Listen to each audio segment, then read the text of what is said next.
And with any luck. There we are. Let's go. Let's Hello. go. We're here. Sorry for the delay, everybody. I took a thero nap. For those of you who aren't up to date on your colloquialisms, I've been watching the dogs all day. I did not sleep last night. And so, when I was finally relieved of duty, I said, hey, I'm going to take a 2-hour nap. And then I took a 6-hour nap. And I'm just sitting here like, I mean, that tracks for anyone in that position. I don't think anyone here would disagree. Nope. Still, I have had alarms and everything, and they went off. I looked at them, I went,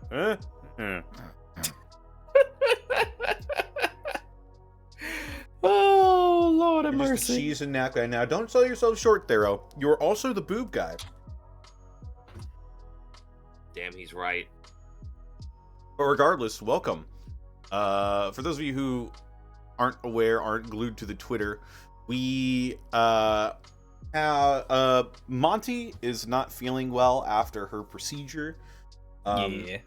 And so we decided to, instead of having an episode, we're going to have the final Q&A of the year. Others may or may not be joining us later, but for right now, it is me, it's Gaijin Goomba, it's Chrisita. Bosco did say that he wanted to show up. He was just going to be a little bit late. Yeah. I think he's still in the mountains. What a statement! He's out there. We can't find him. Local cryptid, Edward Bosco. Oh, God. But yes, I'm eating my dinner, so if you hear that, I'm sorry. But yeah, you've got cues. We're gonna AM. Do we have a list from the Discord? It should be here somewhere. Yes. Ed says that he's in Chicago in the chat. Oh, okay. He was in the Chicago's mountains. Never found him again. Damn. The mountains of Chicago. The slide rock bolter got him. I can't believe it.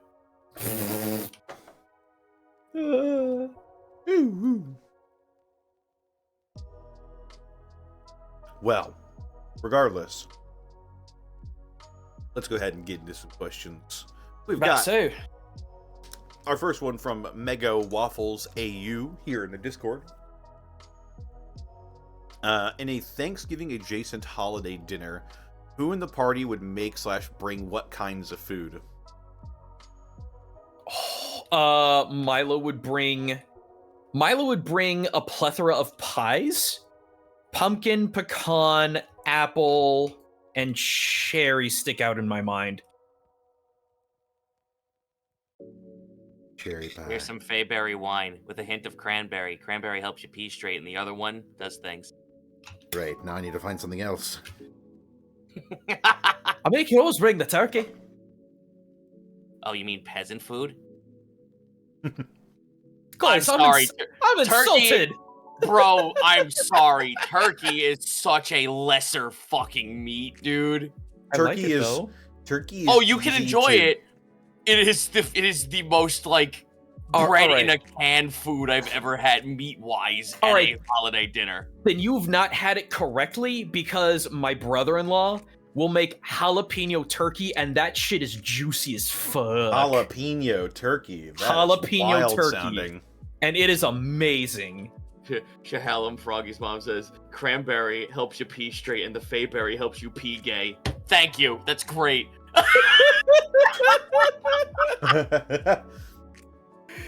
Just imagine. Excuse me for a moment, gentlemen. Oh, good heavens. Oh my god. I'm with Zito, Team Ham and Duck all the way. Listen, we're going away from the question, and I apologize. This is simply the opinions of one man, and every time I've had turkey prepped, that's not on a fucking like deli sandwich. I'm just like, feel like I'm eating fucking sawdust every time, bro. I can't do this anymore. I need sustenance. You're eating not weird ass turkey. Not dry wood in poultry form. Turkey is very easy to do poorly. Yes, I agree. Yes, it is. Wholeheartedly. Me and Casey attempted duck one year. It was a fine experiment. It didn't go well. All right, I want you to imagine 3 kinds of turkey with different spices and herbs. Rotisserie, grilled, and deep fried, and then 3 kinds of duck. That's what I'm in for this holiday season. Slowly Goddamn. reaches for some prime beef. But listen, can I just have the cow meat, please?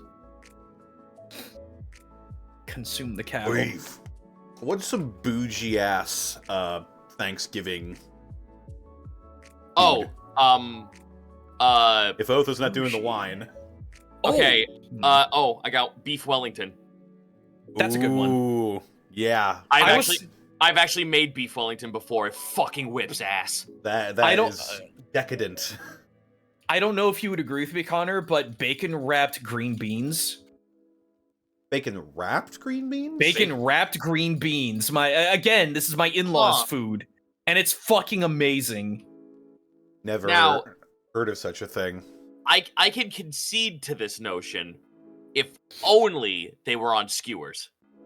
They can be, and you can grill them. I like the idea of them being on skewers. I can't do canned green beans. If I'm eating green beans, they got to be fresh. Yeah, that's what I'm thinking too. The flavor of canned green beans is soul curdling. Yep, I agree. Yeah, no, I'm in that as well. I need the actual fucking string bean in there. Yeah. I think Otho would definitely be. If he's not supplying the wine, then he's definitely bringing some beef Wellington. Oh god, Well, we have a hype train. Okay, if would you rather we swap places and I get the meat and Gaius gets the meat and Otho gets the drink? Then would you? See, that's what I thought was that? going to be happening. Otho is knows his way around a good bottle of wine, so. So, you're just gonna hear a whump and there's just gonna be a dead pig on the fucking table. Joy. Oh. The axe is still in its head. It's a garnish. It's a garnish of iron. Let your kids take it home. Look, I don't cook the food. I just get it. I just go to the supermarket, the woods. I don't cook it. I just kill it. Guy still has a shopping cart for some reason. Yeah, the shopping cart is like the weapon on the handle. God, what if the weapon is you have a shopping cart, but the handle is just one of your axes bolted to it? Dude, we're getting into there was a game that does exactly shit like that. I don't remember what it is, but yeah, I could. How did you kill this thing with a shopping cart? I rolled really well. All right, we should probably get going. We're gonna be here all night. Lovely Lorelei asks, what would everybody in the party get each other for Christmas? Cheer. That's my job. You've been replaced. All right, I guess you're gonna be healing yourself then. I'll see how this is. Better watch out. Better watch out. Better watch out. You better watch out. He's making a list. Checking it twice. He's gonna find out. He's gonna gonna find out. He's gonna find out. God. So funny. I think I could see Gaius as Krampus, absolutely. Otho, I think, would give his brother a instrument of some kind, possibly a hurdy-gurdy. If Gaius is Krampus, then it's just gonna be him, next to someone, just me and you in the room. You gonna keep being on the naughty list?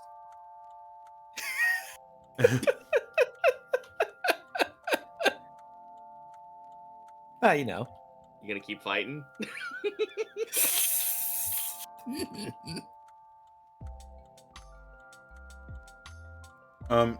He would probably get E-scan. Some more stylish goggles, probably.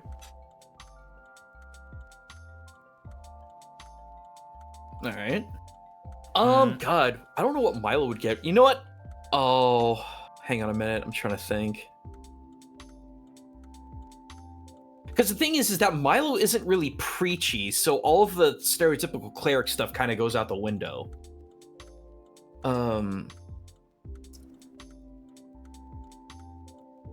I guess if I want to go for the low-hanging fruit, he'd probably get people like a hard candy of sorts, something that can last for a while. Dude, he absolutely would get Gaius a jawbreaker to pull an Ed, Edd n Eddy. My God. Oh, fuck yeah. Gaius just keeps it in his mouth until it's gone. And it's just like this tumor on his cheek. Oh, God. I mean, not actual, but it looks like a colossal tumor on his cheek. His enamel gone.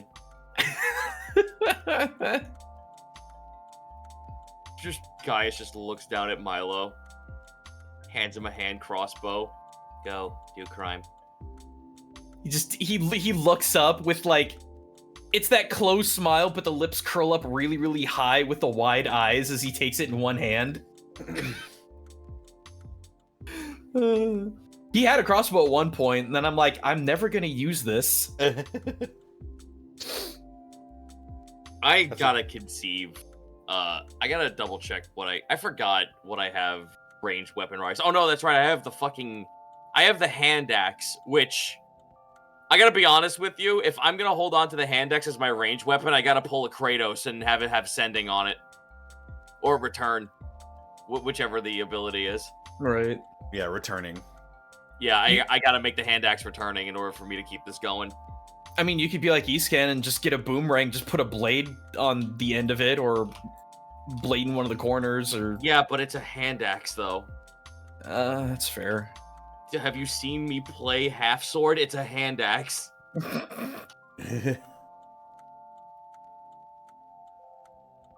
But that's the one that comes to mind for me, anyway. I think Otho would get Milo some brand new cooking utensils. Oh. I still got that freaking giant pan with a hole in it. I'm like, I don't know what I'm going to do with this. It's just taking up inventory space. Throw it at someone. I might. What would you get for Gaius?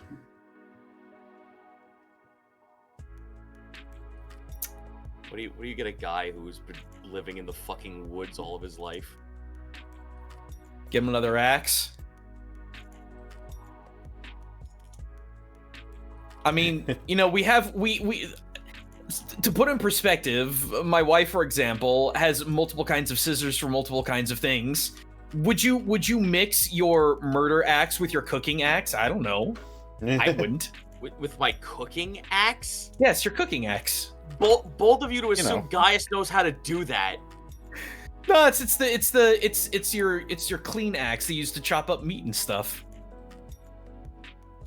Listen, all I'm saying is if you were to fight a carrion crawler and then kill it, would you use the same axe to cook your food with? I think not. Alright, so gift idea for you then, Otho.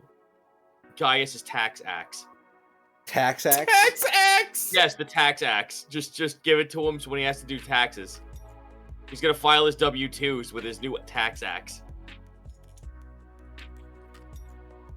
I'm super curious. Don't be. It's as fucking plain as day as it sounds. Behold. See, that could be anything. Axe.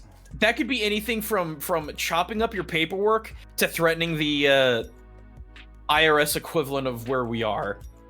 And I'll let that imagination run wild. I am never giving a straight answer. Excellent.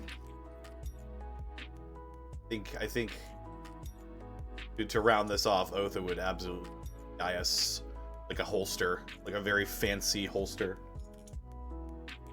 for his axes. Nice.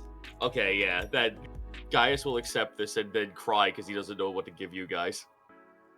I like how Chelm's like a flat writing surface to do his paperwork, and I'm like, I could see that. Yeah. Pulls out axe, lays it down, puts paper on top to write. He holds it, he hoists it over his hand, pops the, like, puts his hand on the bottom of the very end of it, twists it off, and there's a pen underneath it. Dear Journal.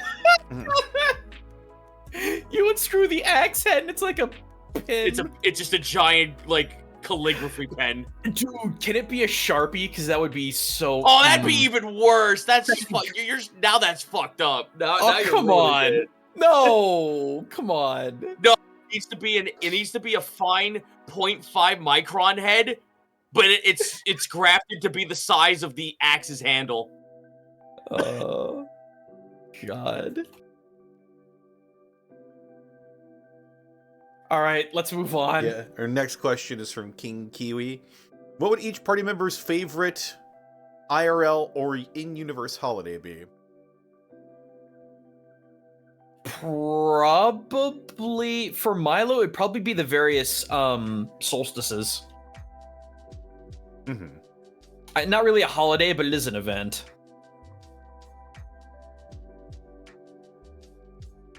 I think I've said it before. I think Otho's favorite real-world equivalent holiday would be Thanksgiving, because it's a time for his family to get together. Be for Milo, because he gets to cook a whole bunch. I guess for Gaius, the real world equivalency of a holiday for him would be April Fool's. That would be pretty perfect. You know what's funny is that Japan has an entire holiday devoted to athletics. Actually, they have two, because it's for age categories. Oh, jeez. I like to think guys would enjoy that. Of course he would, but he would be the only one celebrating it. He lives in a fucking land full of, like, he lives in a forest that's full of fae. So, and like, if by sheer just like looking from a bird's eye view, it sounds like his family was just mostly the ones that had like anything to do with giants. So it's like his family are the weird ones. I just had a really weird and hilarious image, only tangentially related. All of the cast, but as very young kids on a field day. Anyway, let's move on. Just Gaius walks out of the woods with a shotgun. I'm gonna get that gnome hunting badge, mark my words. Mega Waffles in chat says, of note, it's been about 5 to 6 months in-game and the boys haven't celebrated a holiday or festival since episode 1. We've kind of been dead. Remember what happened during the last one? Yeah. I don't want to skip my birthday again. People start setting up banners and whatnot. We get PTSD.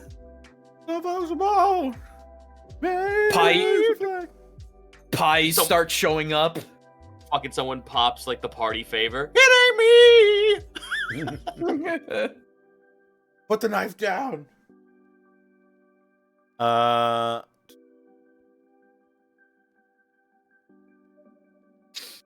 Red Mage Ace Bounty says, quick, make up a new holiday for Eastonvale as the new lords. Go. Life Day. Yeah, I mean, the Festival of Life would probably be an anniversary. I'm just thinking that, like, a Life Day, but it's just a bunch of undead. I just now imagine there's a pillow fort in the middle of the town square and it says no undead allowed. Damn. Jeez. Yeah, that drink from this water fountain only. Okay, we're making it weird. Oh, jeez. All right, let's move on. A lot of holiday questions. I understand why, just Yeah, I mean, it's close to Christmas. Oh god, only days. I mean, the Festival of Life is like in Eastonvale centric holiday, although the people who celebrated it probably aren't really around anymore. Mm-hmm. Who says We they're could not probably- spooky gross though? Reclamation Day or probably Rebirth Day. Yeah. Probably the day we lifted the curse, yeah. the ash plague from Eastonvale. Oh my god, we've had a hype train that entire time. God damn. Holy shit. Reanimation Day? Oh, Jesus. Oh my god. Reanimation Day. I mean, a whole bunch of skeletons gained sentience, so... Might make sense. What about Day of the Dead? Shut up. Shut up. That was every day for a while. We're sick Shut the fuck up.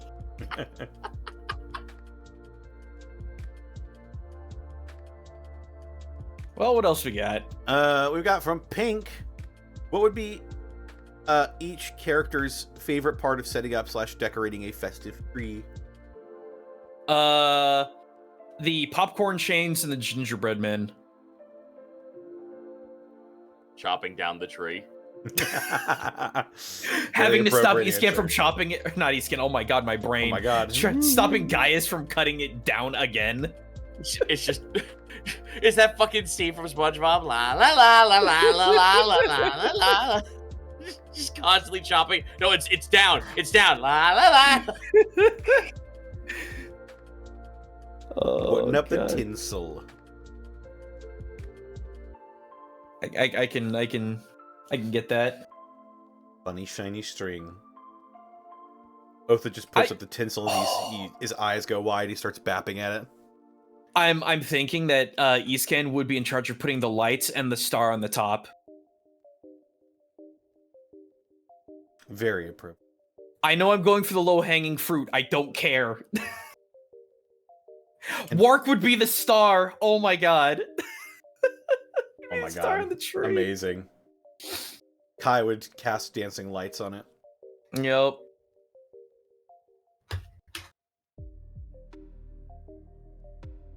Alright. Oh, goodness. Let's see.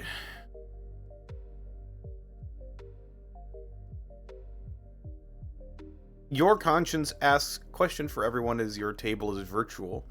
And as far as we know, you do not use webcams. What are some tips and recommendations you have for being able to improv individual role-playing moments, scenes, or otherwise? Really pay attention to body language. And if you're not good at it, get good.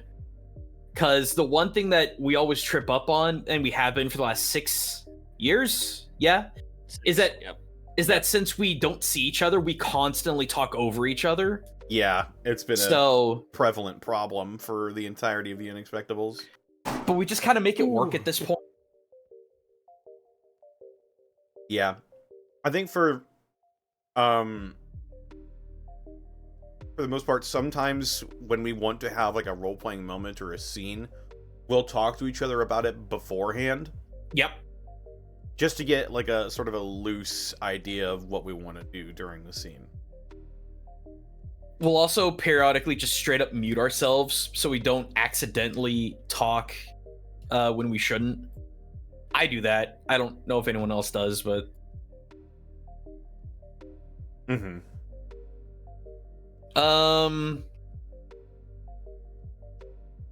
Also, and this is gonna sound kind of small, but figure out your sitting position. I remember there was a couple times that I was trying to have like a character-to-character moment in another game a long time ago, and I had to like almost shout over the table, and it did not work.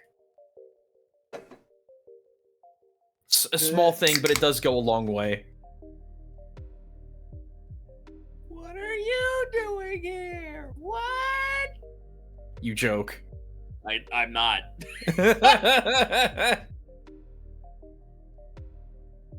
Oh. Well, what about you guys? Shit, man. The problem with me is that like I went to school and I was trained to do acting. So like my answer is not one that is conducive to a normal ass human being on the daily reg who just wants to play D&D, because let me hold my hands up and get into a pose and go, the thespian in me is completely opposite to what the normal blue collar person is gonna want to do for this. Well, I mean, people may want to learn from that. Yeah, improv is a skill, so.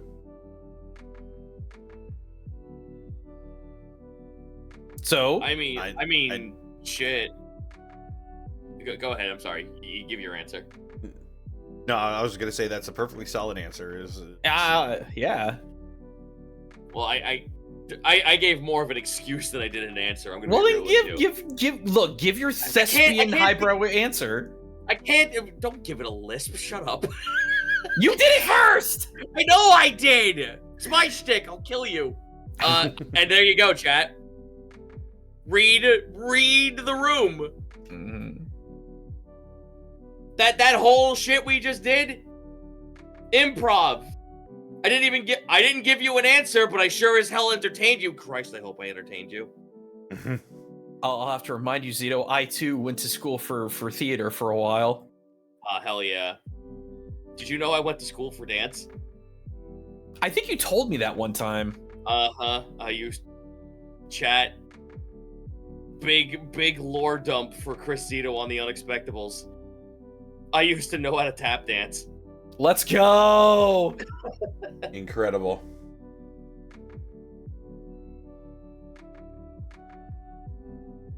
That is amazing. Mm-hmm. Used to? Dude, I haven't done it since I was 12. I mean, I used to play the cello, like, really, really, really well until I was, like, 15. And then I played the guitar for a while because I was a teenager. And now I play a Japanese bamboo flute.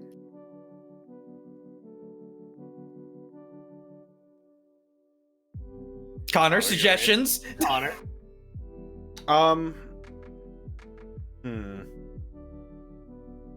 Well, other than what I said earlier about planning out your moments,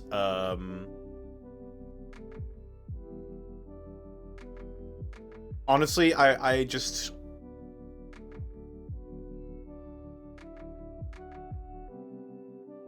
have a way to keep yourself in character. Me personally, I've written out a lot of Otho's personality, thoughts, feelings, traits, etc., etc. Yeah. His flaws, his doubts. I have it all written down somewhere, and so I keep it in mind whenever I'm role playing something, just to keep him in line a little bit. It's interesting. I just wanted to say really quick, I think it's interesting in that, and don't take this as a criticism, I actually really like it. I think Otho is probably one of the most flawed characters of the cast, but because of that, it allows to play with, like, dynamics and feel a bit more real. So, I don't know. See, that's the complete, like, opposite what I did for Gaius, is because I just overheard everyone in Campaign 1 say how much Task was so fucking flawed, and how no one could blur the difference between if I was upset or if the character was upset.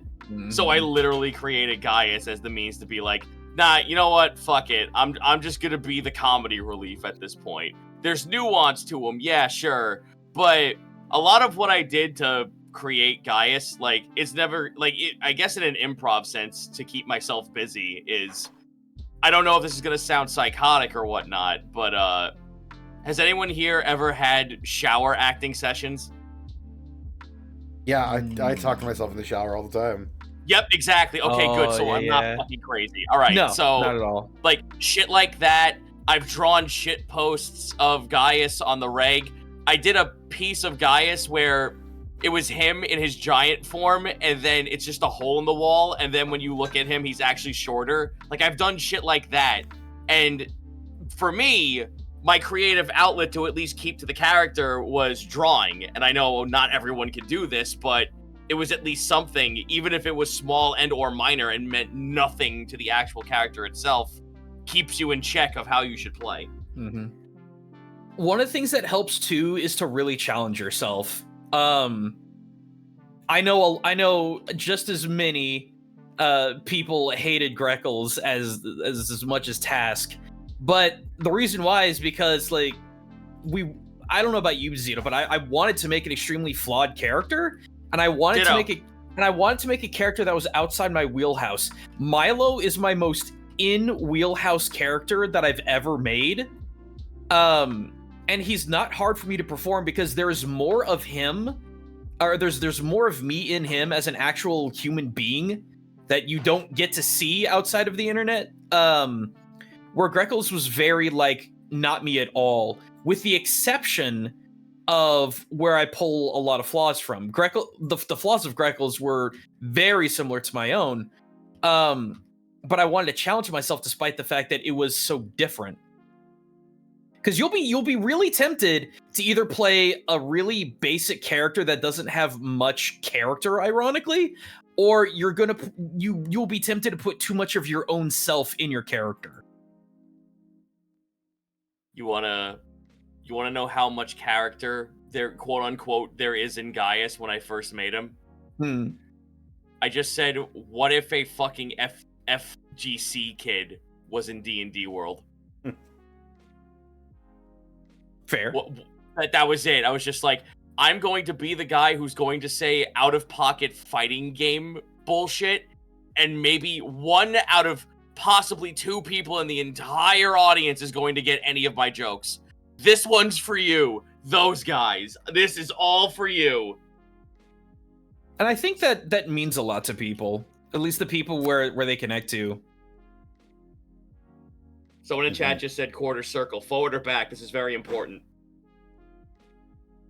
I prefer forward. You fucking zoning piece of shit. Deal with it. You fireball ass motherfucker. Screw you. Fucking deal with it. Oh, I get chat boo this man. He can't even do a pretzel motion. Get him out of here.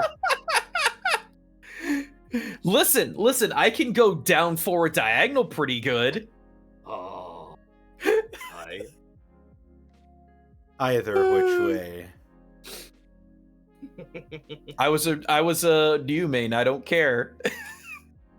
Thank you so much for your question. I'm good on the question. me too. I was just gonna say I too like dirt and water with no ice. Stale bread. In Street Fighter 6, everybody. And dirt. And jumping into light fears.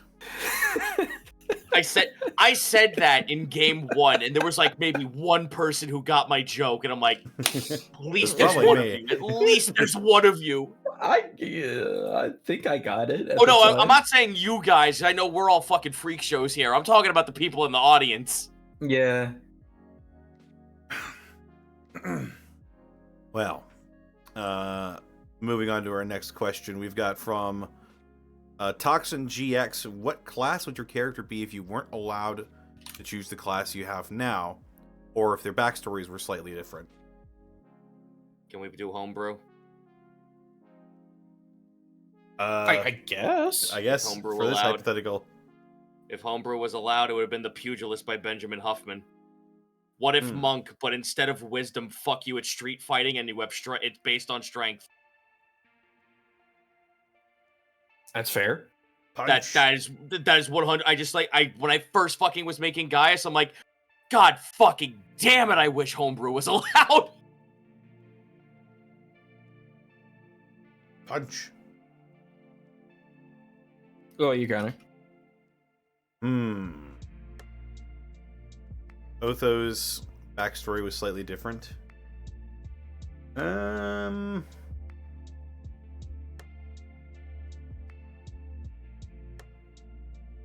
Maybe Ranger?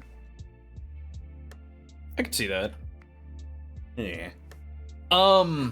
Grace the coward. I think now this is going back to being a bit edgelord, but the only thing I could think of, there's multiple different kinds of Azamar, and it's not the fallen one, and it's not the radiant one. It's the one where just light keeps escaping your body, and you just crispy cook anything within like a 5 to 10 foot radius around you, something like that. Yeah, you I can look this explode. up for you. If Scourge Azamar. That's it. Yep. I could see Milo as a Scourge Azamar because he was born during or very, very shortly after the eclipse. So if he was born during the eclipse as a Scourge, like a quasi-cursed Scourge Azamar of Orin, I think that would actually be really interesting. That's just me, though.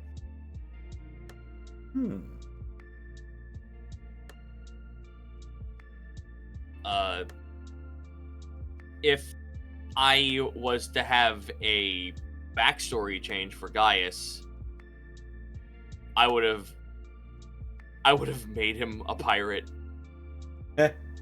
Beautiful. I honest to God would have made him a fucking pirate. Interesting dynamic with the party there.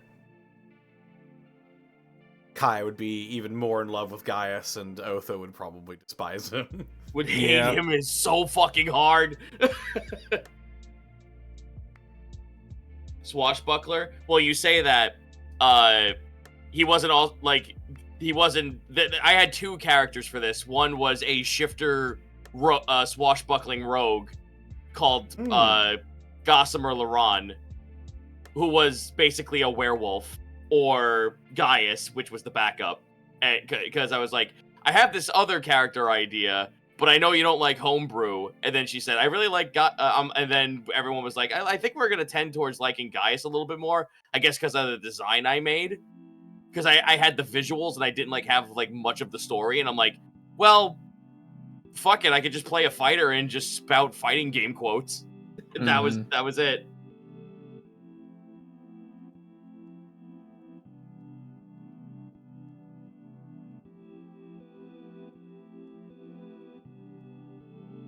So yeah, I guess that covers it all. Shade, Vagabond of Lizen, asks, what kind of streamer would each PC be? I mean, again, this is real simple for Milo. He would be a cooking streamer. Although I want to imagine that he would be, I want to imagine he'd be a little overly excited about it in a somewhat similar but not exact way as Life of Boris. If anyone gets that reference. Oh, I do. Sucks that he had to stop. Wait, he completely stopped? Last I looked, he did. Okay. Not by choice. I'll look it up later. Milo versus ordinary sausage. Okay. Realistically, Gaius would be... Gaius would actually be the one streamer that, like... He goes on nature walks just to do the most head-ass shit. Like he like just like looks over in the... He's like walking in the middle of the woods, all of a sudden he like lurches the camera up and there's a bear on the other side. I'm gonna punch the shit out of that. That would be Gaius, but... Then part of me also sat here and just went, what if that opens with that, and then it cuts to Gaius being moist critical, just sitting in his chair talking about inane bullshit. Yeah, I can see that. What's up, everybody? The latest drama purveying Eastonville has my asshole in a knot.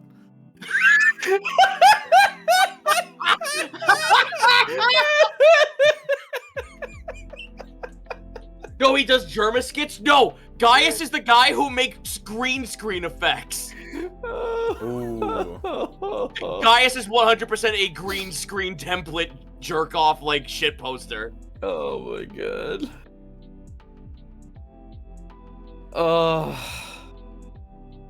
I think Otho would absolutely be like an unboxing streamer. He's definitely one of those bespoke post dudes. Hell yeah. Yeah, you'd see that. Hello everybody, and welcome to this latest unboxing stream. Let's see what we've got here. And he's got like the gloves and the fucking X-Acto knife and everything.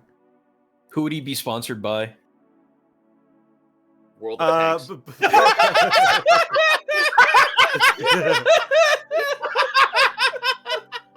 What? It's been how many days since they've leaked classified military documents? I say. 10% off. By Fancy Feast? Fancy Feast. What's that wine one? What's the wine sponsorship? I know Ordinary Sausage has it sometimes. It's like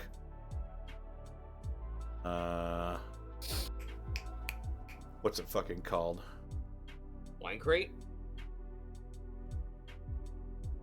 Bright Cellars, that's the yeah.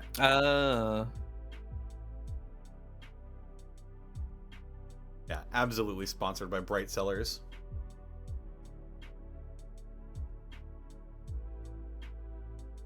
Bane 63 Gaming. Appreciate it. I think we answered. Yeah, I think that's everything. Let's see here. Gray Sky Gamer asks, what do you find the easiest and hardest part of creating a character for a long-form campaign? Something I'm not gonna get sick of. Exactly.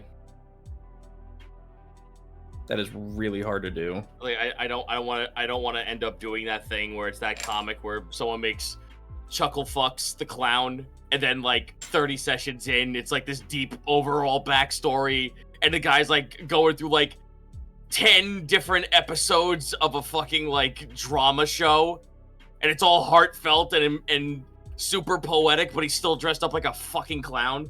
Mm-hmm. Chuckles, I love you.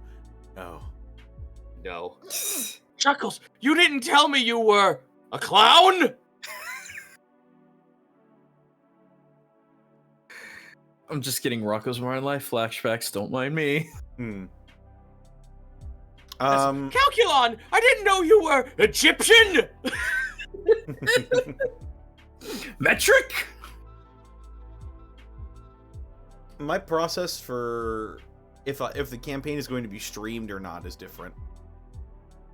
If the campaign is going to be streamed, I think the hardest part for me is how to have the character be entertaining for other people.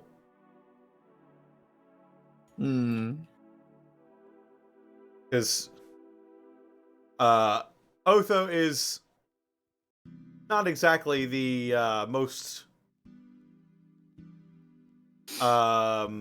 what's the word I'm looking for? Jovial? Right.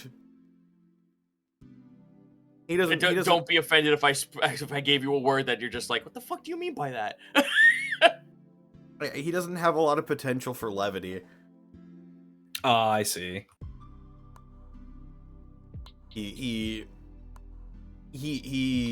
isn't a happy, jokey guy.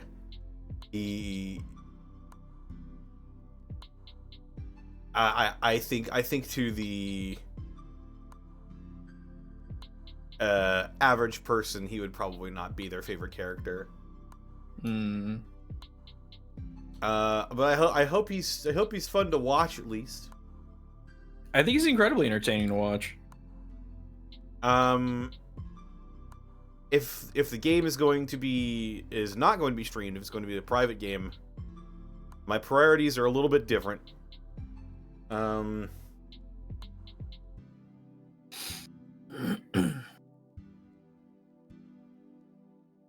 usually less concerned with telling a story with the character and more I'm just gonna do what I think is cool.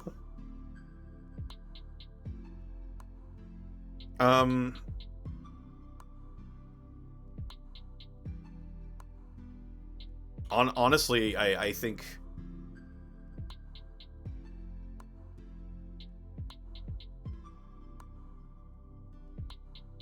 Yeah.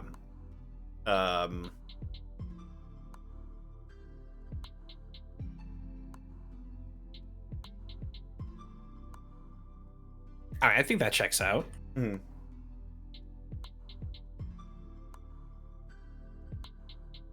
Otho cooking up a simple an entire Tom and Jerry skit to solve a simple problem. Well, I mean, look how he reacted when he finally actually did it. In that moment with Rarejar, he was trying to separate himself from the process of stabbing a man in his sleep as much as possible. Because he doesn't want to do that. He doesn't want to be good at that. Yeah. And that was a good character moment.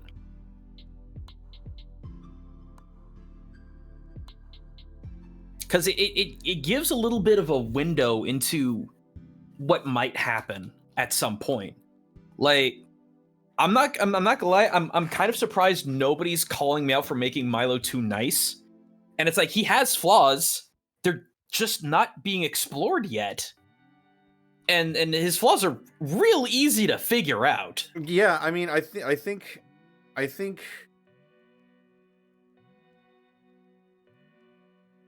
Milo's flaws are pretty obvious to if you know where to look. Like, it's clear that Milo has an anger problem.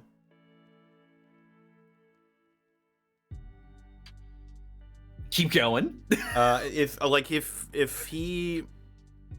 If he can't solve something through either being nice or hitting it with holy fire, he gets mad, really fucking mad. I'm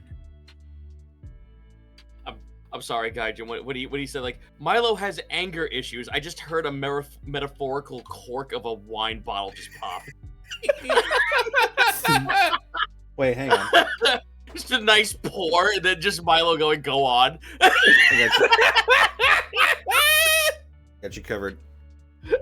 Yeah.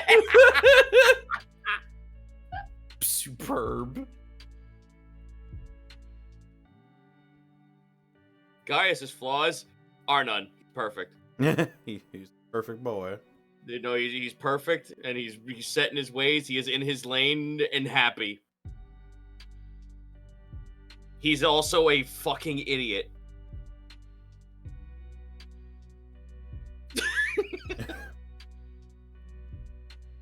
But I mean, even that can come back and bite him, especially if he's a more set in his way kind of character. Oh, Gaijin, I've said this before on stream, and I'm going to say it again here. I have actively told Monty, I don't want you to take this the wrong way, but the best way for me to method act as Gaius is to not write down notes. Yeah. I get that, and I think we all understand where you're coming from with that. I am not writing. I am not writing notes to be a dickhead. I am doing it because it makes total fucking sense that it takes 5 seconds for the gears in Gaius' head to churn. Yeah, I think taking notes like that is, or lack of taking notes is a respectable way to keep yourself in character. I mean, look at fucking Otho's notes. He's got the fucking corkboard and his own personal Wikipedia to search through whenever he needs to find out something. So if I'm solving the Da Vinci Code over here, and that's in character for Otho. I'd like to believe there's going to be one situation where, like, Gaius actually points out something that Otho completely skipped over, and he just has a fucking mental breakdown. I mean, that's already happened. I know.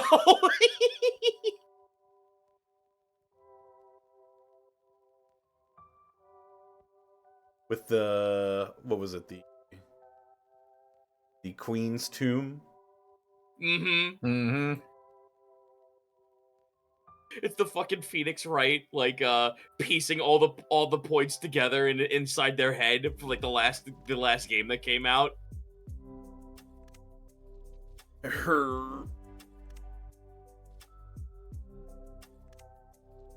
Everywhere I go, Pepe Sylvia, Pepe Sylvia. Got boxes full of Pepe. Okay, well, what else we got? What else do we have? Zinlita asks, how would your character handle being the imposter in a game of Among Us? I mean, it's Milo. All he has to do is just say he didn't do it in his sweetest voice. Guys, did you do it? I don't know.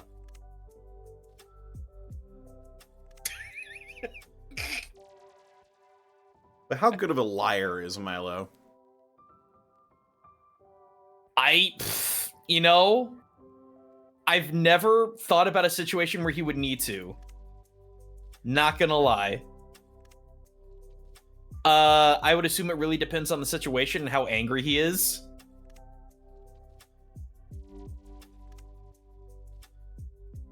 I don't know. Cause like that's the thing, he's never had to really do that. And he wouldn't like, he would probably be terrible at it.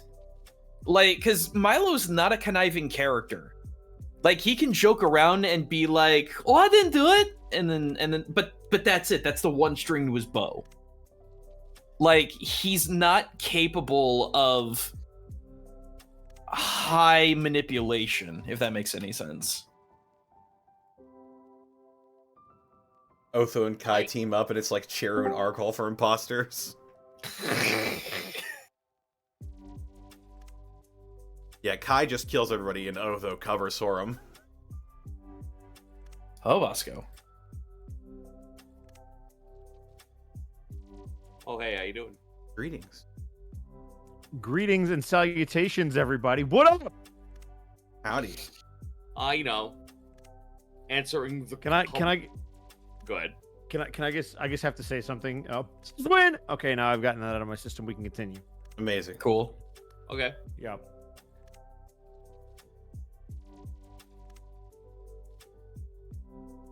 I don't stop on my know. behalf. Yeah. Oh no! I'm instantly just saying, like, joins the call and the show's over. Oh no! I was gonna say, like, I'm just trying to think on Gaius. There's just like, he doesn't know how to. The problem with Gaius, he's just like, I don't know how to play, and you can't tell if he's telling the truth or not. And that's his greatest weapon. That would be pretty good. Gaius's shtick is that he fucking. He's the one who does the AFK strat. Yep. It fucking couldn't have been feigns, me. I was peeing the whole time. Yep, feigns incompetence, but actually knows exactly what the fuck is going on. Every game, and yet somehow everyone believes him. I just don't know how we keep falling for it.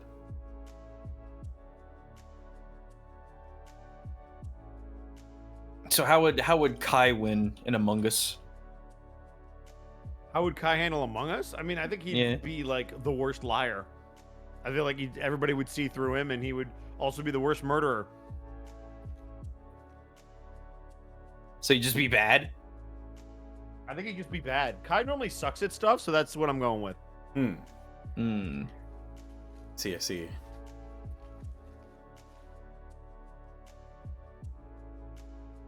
I think we got the answers. Mm-hmm.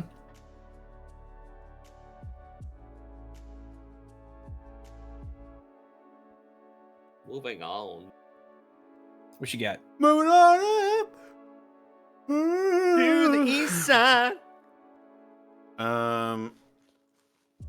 What would your character's high school clique be? Jock. Home ec. Prep. 1000%. I feel like either math club or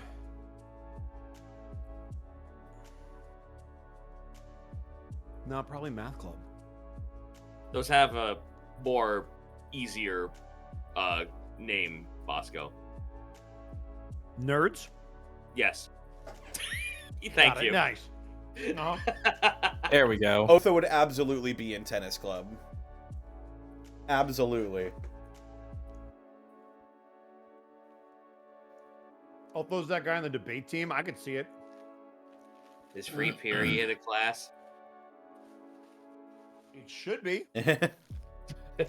By the way, I need to say this again. I have to get this out of my system. I'm having the most Chicago dinner ever. I have the Chicago dog with fries and then an Al's roast beef with some dipping sauce. It's just I'm having a day, and it's amazing, and I just needed to share it with all of you. Thank you. It's that night, huh? It's just that kind of a night.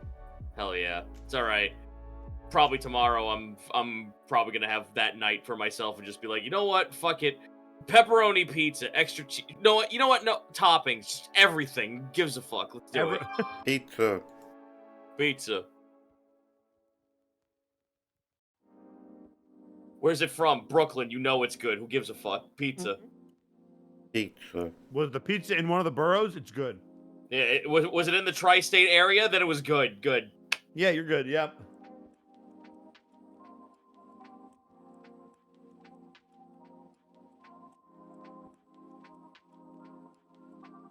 I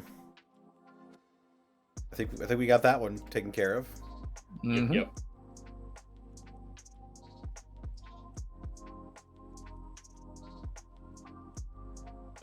Tamabum asks, "What is everyone's favorite holiday special?" On Sorry. TV. Okay, so I know right out the gate what mine is. All right, so a long time ago, there was this thing called the Claymation Christmas, and it starred Herb, the Triceratops, and Rex, the T-Rex. And it was very, very, very black collar, high quality, and it was just various Christmas carols, but in a claymation edited style. And I just remember so vividly, like, ever since I was cognizant, if that's the word, I just remember watching that.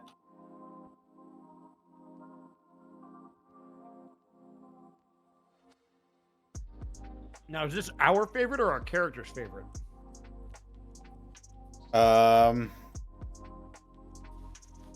It just says, what would the gang's favorite Christmas TV holiday special be? I'm just gonna go out on a limb. I don't know if the gang would agree with me, but for Kai, it'd be the Star Wars Christmas special because it's a clusterfuck and I love it to death. Fuck is wrong with you? I've never actually seen so Star Wars amazing. Christmas special. Bosco, I put my hand on your shoulder, brother. Thank you. You I guess understand. I guess if it was our characters, might have to be different.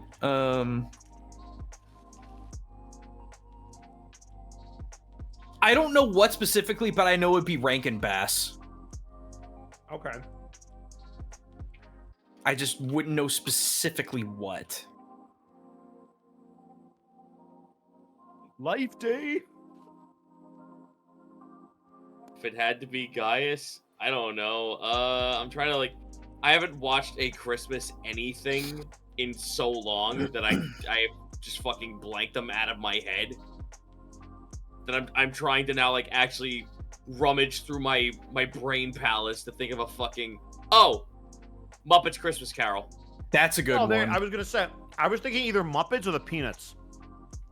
No, I love the Peanuts, but I'm sick to death of that fucking special so much. Okay. So Muppets Christmas Carol would be Gaius. Hey man, you can't go wrong with the Muppets ever. I am here to tell the story. Come on, someone, please. I'm sorry. I'm thinking. What would Otho's favorite Christmas?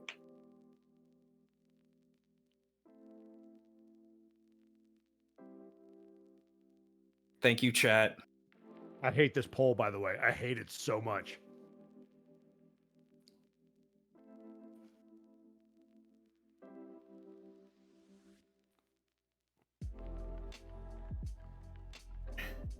You know, I'm thinking of all the ghosts of Christmas, past, present, and future. I'm thinking of all Scrooge. I'm thinking of all the the Christmas specials and stuff that I like, and I'm like, nah, Otho wouldn't like. Otho would hate. That's also another trick for making a good character. Make it something that's a little more different than yourself. Otho is very different from myself. Mm-hmm. Oh, yes, he is. His sense of humor is no. Yeah, I hate this poll. Why is it here? I don't know. I hate it too. I'm glad we're. Ugh. Oh, Chad, I found it again. I found it. I don't want to go down this rabbit hole again, but I found it. Based on the book by L. Frank Baum, the author of The Wonderful Wizard of Oz, The Life and Adventures of Santa Claus, where literally the elves and the goblins waged war over the fact if Kris Kringle was allowed enough to have the gift of immortality! Yes, I remember. Movie. It was such a fucking trip!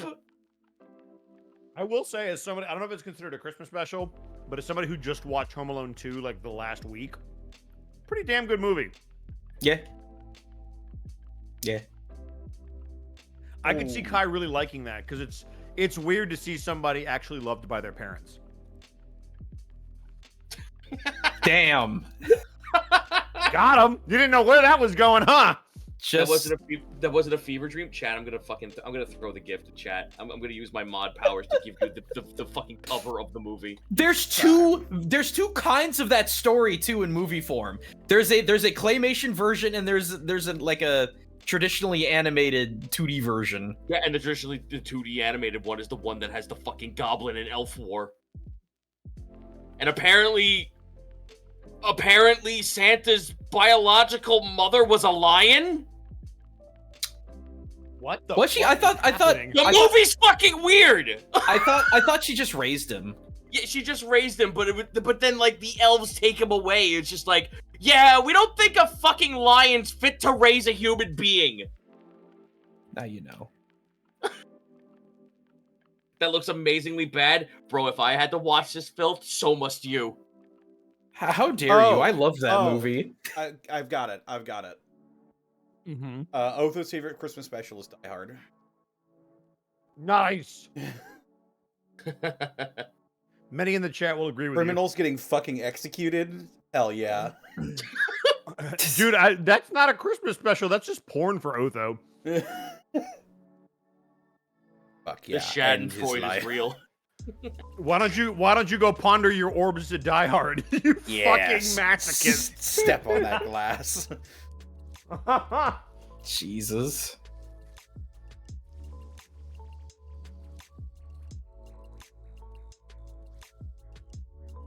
I think we've Listen. got everyone. Listen. Yeah. Die Hard is a Christmas movie. In exactly the same way that Cyberpunk 2077 is a Christmas game. So what you're saying is every Fallout game is a Halloween game. Well, Oh my god, here we By go. your Here comes logic. the rabbit hole. they don't comes take the rabbit place hole. in October. Yes, they do. The world end. Do they? Hang on. Some of Yeah. them do. Oh, did Gaijin just fucking show you on Fallout? My dude. For 100% happens on Halloween. You get thawed first around Halloween 200 years later, and then you go back in. Oh, right, because it's exactly 200 years later. Yep. So you don't get to play on Halloween, but you are first unfrozen on Halloween. Also, Yeah, there's because the world ended around Halloween. I think it was like the 23rd that the world ended. Something like like it was that. because the thing is, Fallout 4, there is a shit ton of Halloween decorations in a bunch of different houses, and some of the schools will be talking about Halloween events.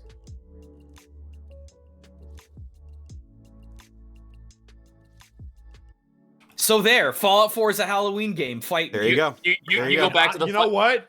I'm about it though. Bro, I'm now I just fucking like I watched like the Lone Wanderer going into the fucking divide. This question really Boys and derailed. girls of every age, would you like to Would see you like to something see strange? something strange? All the fucking like nuclear shadows on the wall.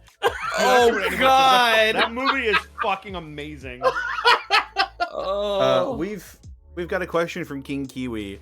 Of the bet we do. NPCs you've encountered either in Campaign 1, Campaign 2, Prince Division, or Gateway, who has your perception / opinion of them changed the most from your initial interactions with them?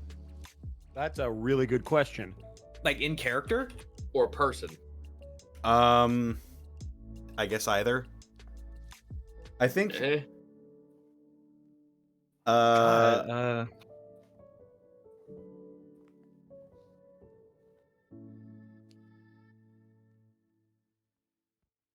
I don't know.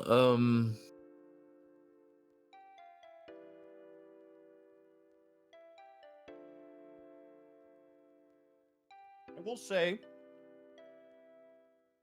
just because I got more clarity on what they were all about, probably the Silver King, both in and out of character for Remy and myself, because we experienced it together. Learning more about what they were all about. I think for Greckles, I think the biggest opinion change character was probably Borky. You know, I could see that, honestly. Because, like, we had the way Borky kind of matured. There was an entire moment that was captured in really good fan art where Greckles gave Borky back the tooth that he stole from him in Session 0. That was such a good moment, man, dude. Yeah, yes. yeah. So I think, honestly, for me, like, that was the penultimate. That was the, I actually, like, I respect you as a fellow warrior and a brother. Because he had that for weeks. I'm going to address something real quick. Why does Connor think Cyberpunk is a Christmas game? It takes place in December. That's the only reason. That's the joke. Go ahead, Zito. I think...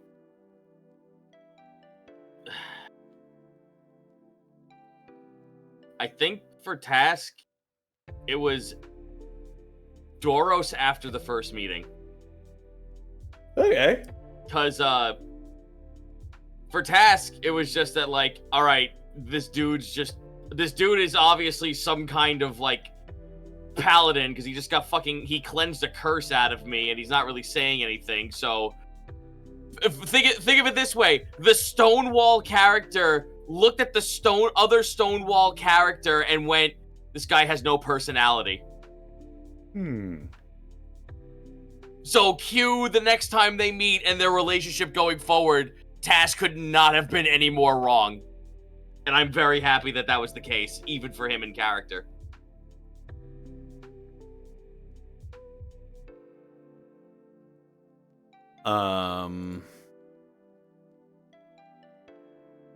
I think Rourke. Yeah. Another good one. Because we initially is like, oh, this dude is really nice and helpful, and he's behind the racial inclusion program, and he, you know, really helps us out, and he rewards us for doing a good job. And then come to find out he's like at the center of some of the most heinous shit in Alavast. Yeah. Like against his will. It's like, oh, Brork is the one who killed Ivan. Oh, Brork is the one who brokered a deal with Averyman to keep the underbelly in the city so that they can have fucking informants. It's a lot of cloak and dagger for a man of the cloth. Mm-hmm. Yeah. You know, that was originally going to be Otho's shtick. Oh. Having like an underground network of spies. Yeah, originally I was originally going to play Otho as a priest. Oh, okay. Yeah, he was originally going to be a priest of Hoketh. But he wasn't going to be a cleric. He was still going to be a rogue. Yeah, okay. I like that a lot, honestly. So profession, not job description. Yeah. That was the original iteration of Otho was going to be a Tabaxi rogue. Phantom archetype. Who was a priest of Hoketh and was essentially a church assassin. Would you be? Oh God, don't kill me because I can't remember the name. Helsing. I'll kill you. Wait, what are we talking about? No, what's his name? Father Anderson. Yeah. Oh, that would actually, yeah, that'd be pretty badass. Yeah, probably a bit more subtle than Anderson, but. What do you mean? Your Anderson is the man. I mean, you got the sharp teeth. You've got the eyes that reflect light. I mean, you know. Well, let's also remember, a lot of people, when they think about that, they also think of the Abridged series from TFS, and Abridged Father Anderson was not subtle in the slightest. Yeah. Yeah, he would be a lot like that, actually. D.E. Alexander Anderson. Keep going. I will be right back. Alrighty. Alright. Toy to toy. Use.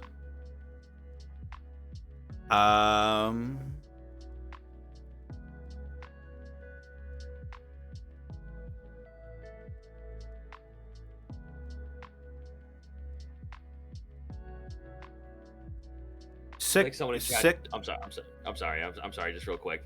I like that someone in chat just said assassin implies stealth. I don't know. The game series Assassin's Creed likes to beg to differ as it went along. I was gonna say, depends on who you ask. Yeah. Do you like actual stealth or do you like the numbers game? Because there are two different games here in this room. Otho Valentinius. That would also work. Sekro Stegatop asks, if you had access to all of the books we have now, would your character from Campaign 1 be any different? That is true. I mean, a lot more book. Xanathar's, I think, had just come out when Campaign 1. Xanathar's didn't come out until 2 months after we started. Right. You were Which is why you had to discover the Xanathar. I remember. because the Xanathar stuff you had to discover. I remember we were lamenting because Xanathar's is such a great fucking book. Yeah, because it had decent fucking kobold stats. And we were running on fucking... we were running on homebrew to make it work. And then Xanathar's came out and we're like, well, shit. Thanks for doing exactly what we wanted. No, I think Remy would have been the same. Because I think Cavalier was in Xanathar, and that could have worked, but that's really mounted combat heavy, and I know Monty wanted to stay away from that. Also, even if all the books were out now, I don't think I would go Blade Singer with Remy, because I like the fact that he was more tank than he was caster, and now I'm doing the flip. I have no originality is basically what it boils down to.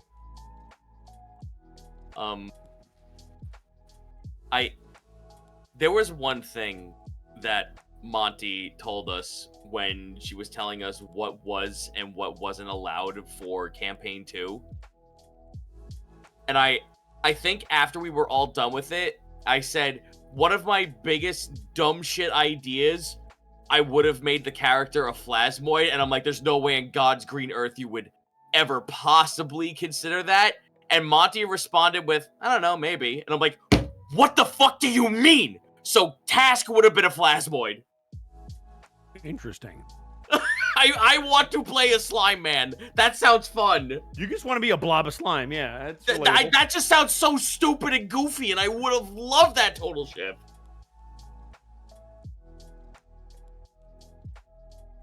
Blob boy. I don't think Panic would have been any different. I think potentially if the fiendish options were part of an official thing, he might have been different, but no, I think Panic would have been mostly the... Chat seems to think that I'm talking like I would have made a slime-based kobold. I'm like, no, it wouldn't have been kobold, period. Like that, no, guys, there's not extra layers to this. He just wouldn't have been a kobold, period. No, but don't you know, Zito, you're only allowed to play kobold, so everything you make has to be a variation of kobold. Dude, that's like that fucking video that came out from Unabridged for TFS, the one where it's like grottos, like goblets and goblins, the fucking video I had, and there were so many people who kept sending me messages like, why wasn't it kobolds? Because it's from a script and this was made 3 years ago. Yeah. So I'm gonna be script, man. I'm gonna be playing a human monk. Wow, a human cobalt monk. That's amazing. Where did you come up with that concept? Damn, that's crazy. Yeah, He's out here trying to he's out here trying to descaly himself. I can't believe it. That's crazy. Like a fish. We have slaughtered this question. Yeah, Gaijin still hasn't answered, but he's still. When he comes away. back, we'll get his take. Yeah, we can. Because I am genuinely curious. We can go back and.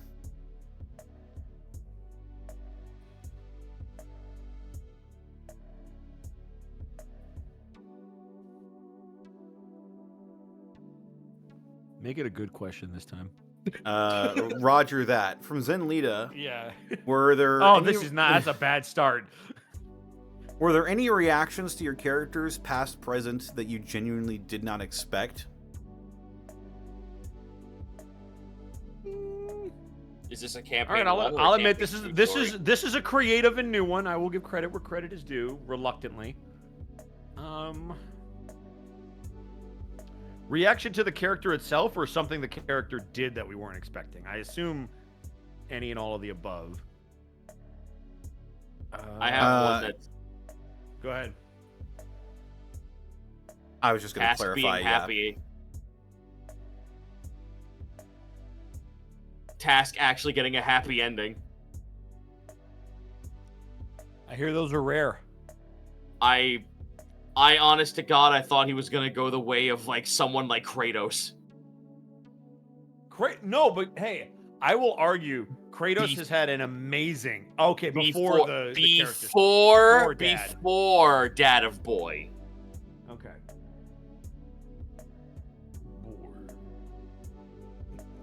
Because now with fucking Themesis, he is Dad of Boy. Yep.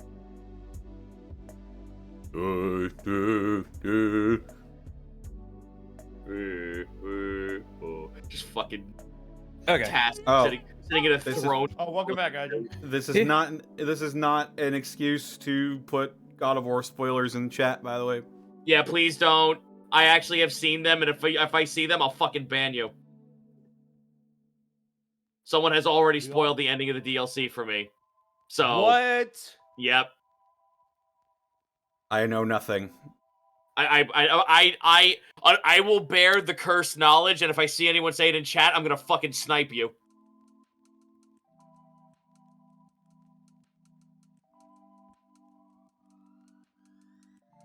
I'll develop psychic powers and put explosions in your head.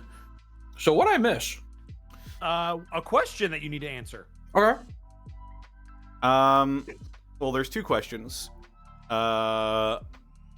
One is from Sekrosk fucking Slowly now. Sekrostegatop. Mm-hmm. If you had access to all the books we have now, would your character for campaign 1 have looked any different? Looked any different? Been any different? We took it as race and class would have changed anything. Nope, not a thing. Yeah, I think we mentioned that like Xanathar's guide came out like 2 months after we started campaign 1, and we were all like, no, the spells. Like, I would have given Grekel's Shadow Blade, or whatever that's called, because it is technically an illusionary spell, and it would have been great when he was disarmed. But whatever. I gave everyone a shitpost answer, and they all fucking agreed with me. So can you I'm sneak keep attack it going. with sneak attack with Shadow Blade? Yep. And also, there's this most recent question from Zenlita. Were there any reactions to your characters, past or present, that you genuinely did not expect?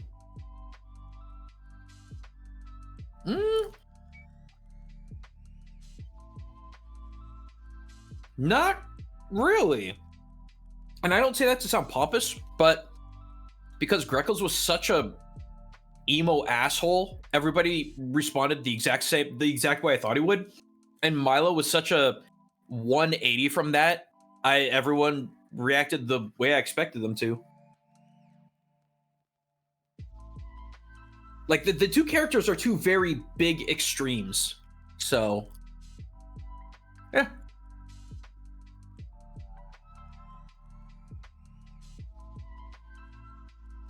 So yeah.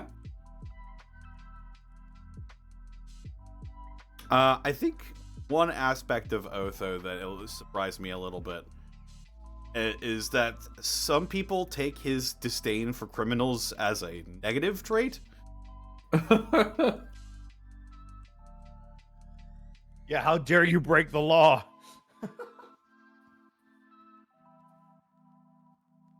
Come on, they're just ogres.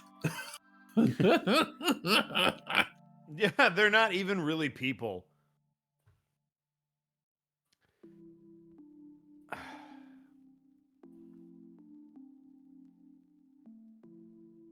I like how Dr. Vaughn puts it. Greckles and Milo are literally night and day. That is so correct.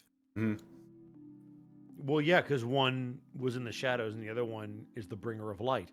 Well, there you go. One dark future, one survives. I don't think on their shadows, people's reaction. Away we fly. I don't think people's reactions to Remy or Kai has really surprised me that much. The one thing that surprised me with Remy was how often people would shit on him for being a good person, which felt weird. So kind of like Otho, but like even more extreme. And then with Kai, I think the only thing that has kind of been like, oh, I wasn't expecting that. I expected more people to absolutely hate how useless he was, but more people than I expected gravitated towards him being like, oh, he's figuring out his place and everything. That's kind of cute. Because again, I had never seen that done on a D&D show anywhere, and I was like, all right, this is either going to be a massive flop or, you know, this will be a hit. And it's kind of 50-50, and I was surprised that it was that.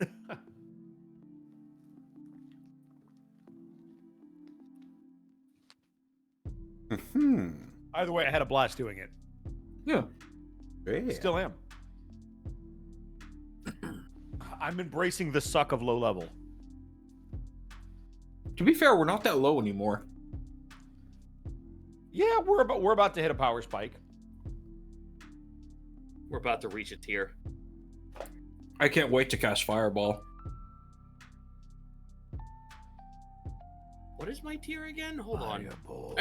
I forget because I seldom play martial characters in this fucking game. Can't wait to be able to uncanny dodge. See, what am I doing? I can't wait to be able to take the help action. Hell yeah. Oh, fucking finally! I get my extra attack! No, sick. Oh yeah, level 5. And my shit goes to +3. Wait a minute. You're the only one on the team who has extra attack. Yep. No, that is incorrect. Huh? Oh, right. Blade Singer. I also will get extra attack. I forgot. All right. You forgot the versatility of the 5e fighter. In wizard form? Wizard. Mm-hmm. Hey, listen.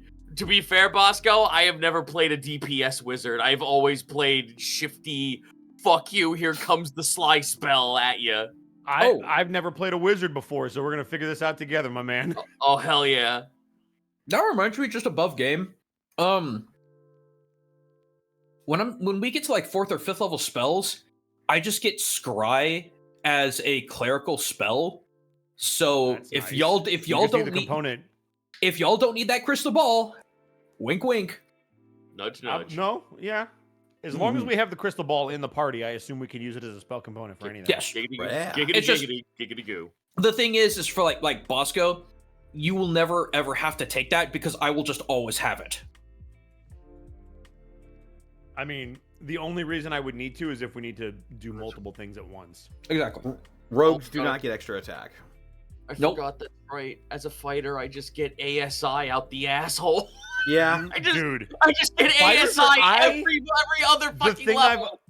The thing I've always loved about fighters, especially dating back to 3.5, is just, and I use the word versatile not to play into the trope, but there's so many things that you can do with them, with the way you can build feat trees, and like, do you take the ASI or do you take a feat?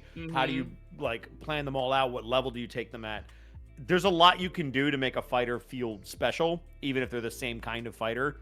And I've always really liked that about D&D, is that the fighter felt like it could be so malleable. God, I really did just pick the Pathfinder skill tree class. Damn. Yeah. From Chehalem the Wiki Mom, we've got, what is a mundane short-term goal for your character? Something they want to accomplish that isn't a world-shatteringly big deal. I mean, I've got something. I want, well, rather, Kai wants to finish the song he's writing.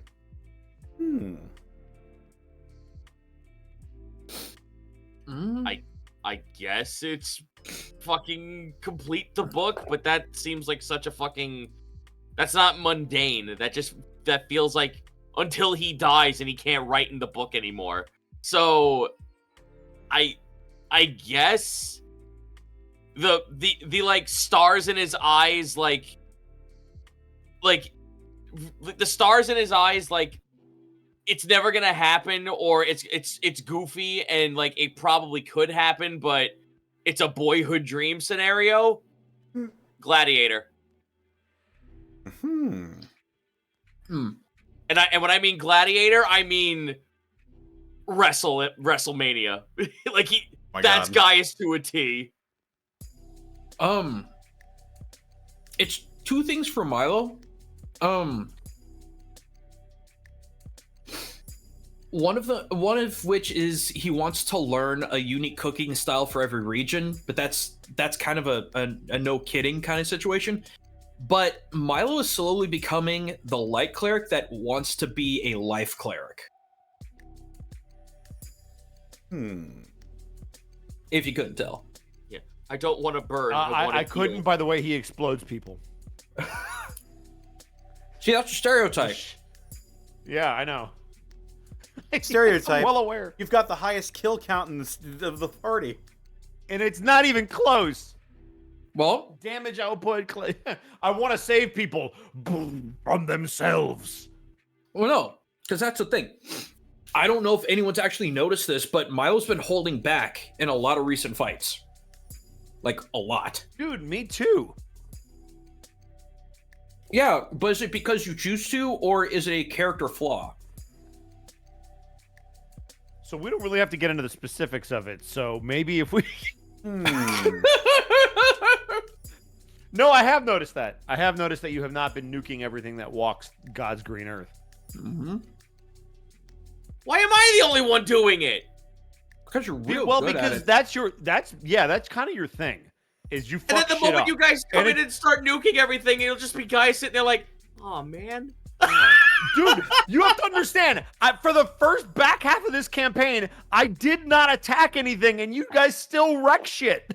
Like, that's how DPS heavy you two are. You're fine. Here's the other thing, Zio. The way that your damage works, you have 100% control over your lethality. Milo does not. Everything that he does that is offensive is extremely destructive. Like, there is no I can't cast Guiding Bolt and deal subdual damage. It doesn't exist. I can't Fireball and do subdual damage. Which is fucking hysterical. You don't know how to cast a non-lethal Fireball? Which is fucking hysterical because Gaius has done nothing in this whole game but have tried his best to do non-lethal damage, and we just keep getting in situations where that's just not fucking allowed. Well, we have to finish them. To be fair, we fought a lot of undead. It is true. I built Gaius to do subdue damage all the time, every day. I'm going to tell you right now, though. I'm going to tell you right now, though. Even though you might not get to do it a lot, there's going to be a point in the campaign, and mark my words, you can come back and check the tape. You're going to have to knock somebody else out because none of us are going to be in position to do so, and your build is going to be the only reason that you can, and it's going to save our bacon. Mark my words. You know, I just had an idea for What? So let me ask y'all this. Have you all ever had like a thought where it's like, what would happen if my character suddenly went crazy? Like, what would they do specifically? Oh, intrusive thoughts. I have them all the time. So My God. I just decided what Milo would become if he ever went just batshit. With that, I'm gonna go put my dish away, and I'll be right back once more. No, you don't know. Wait a second. Cliffhanger. What the fuck? You have to finish that thought. I mean, he's already halfway there. He's just an Orin cleric. Oh. Damn. Jesus Christ. That's we should go on to a different question. But I didn't answer yet. That's unfortunate. Yeah, you don't get to after that, man. I'm sorry. Darn. That's just we're shutting it down. No, go ahead. I think Otho is actually pretty close to one of his big short-term goals. He wants to see his parents again. We're thinking one of them, that short term? Yeah, one of them is mandatory, so... Yeah, I don't think we have a choice. Although Mom is still missing. Okay, I'm back. Okay. Welcome back. Do you want to finish your thought? No, not at all. No. Oh, okay. Just gonna leave it like okay. that, huh? About what Milo would be if he went crazy? Well, It's okay. It's okay, Otho. You get to meet my folks. If they're still out there! Sorry. Maybe. Your folks and our folks might be in the same location. Oh, for fuck's sake. That would be so messed up. Dang. Isn't your All our family in parents are Monterallo? missing. Isn't that where they fled? Well, they fled to Monterallo, but I have no other information outside of that's the area they're in. I don't know where they are. Maybe we're gonna find them together. It'll be one big happy family reunion. You can hug your parents and I can kill mine.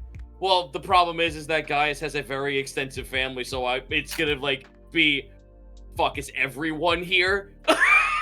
It's just my family tree's about to die. The Plankton episode where he gets his extended family to help him.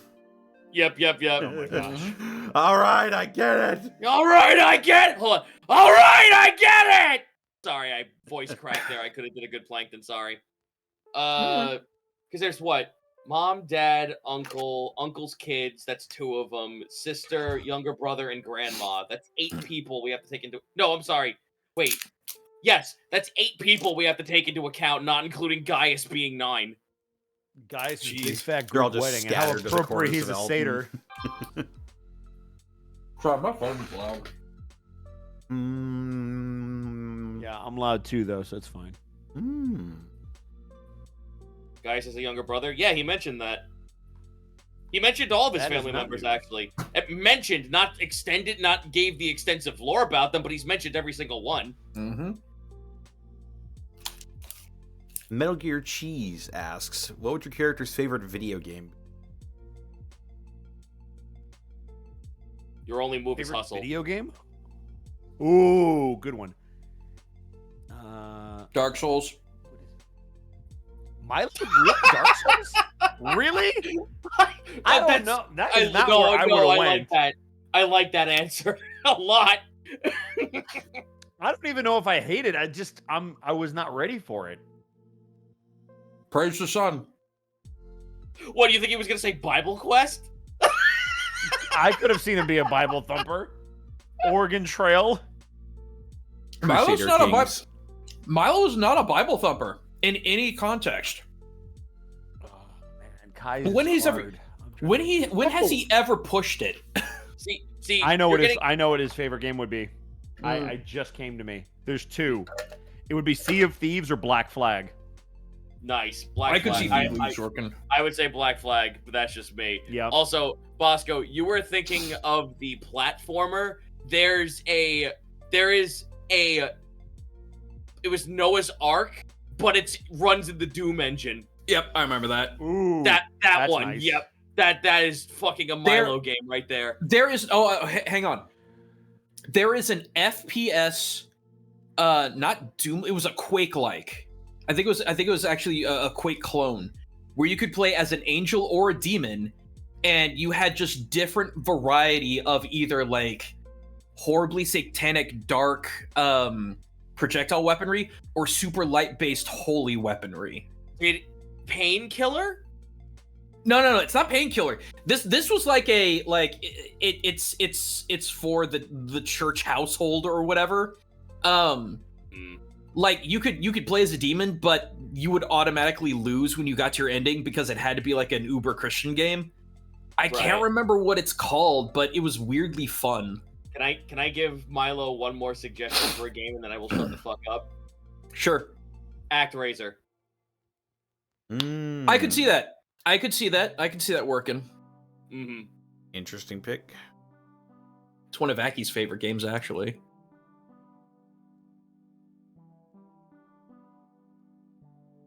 Crusader Kings for Otho. Nice.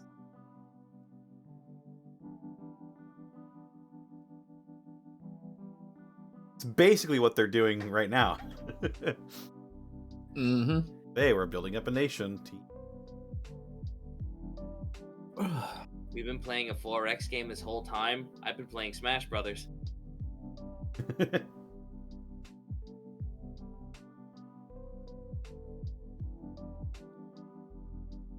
we all answer?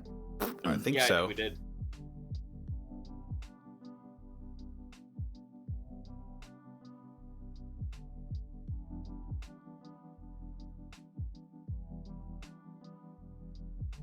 Well, sorry, I'm looking for questions.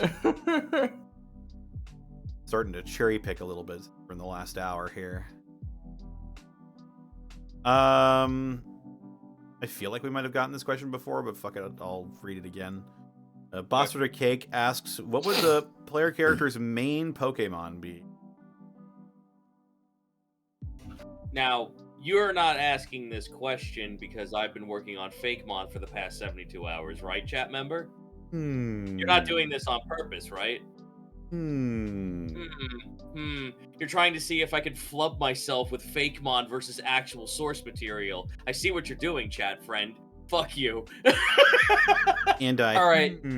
I want you to imagine Solgaleo comes down from the heavens, emits a mighty roar, and then you see Milo's face just like poke out from the mane. Hi, I'm here now. Yeah. There you go. Stonejourner.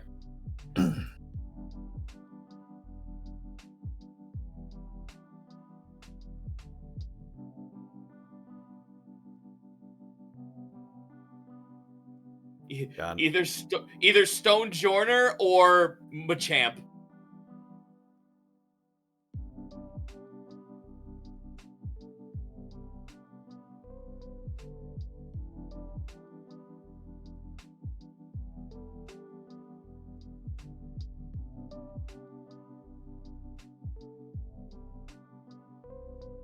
The joke answer for Otho's Purloin. Purloin. Alolan Meowth. That's correct. Actually, that may be the answer. Perfect. Oh, fuck you. -2. Alolan Persian with a big round face. Oh god, but with a very specific scowl. It's like an extremely tiny face, but a really big head. It is the classy cat Pokemon.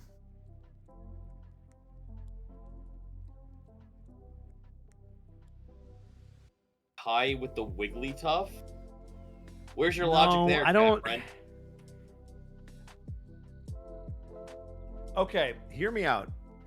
I feel like Kai would have a Charizard / Charmander. I feel like it would evolve with him as he grew.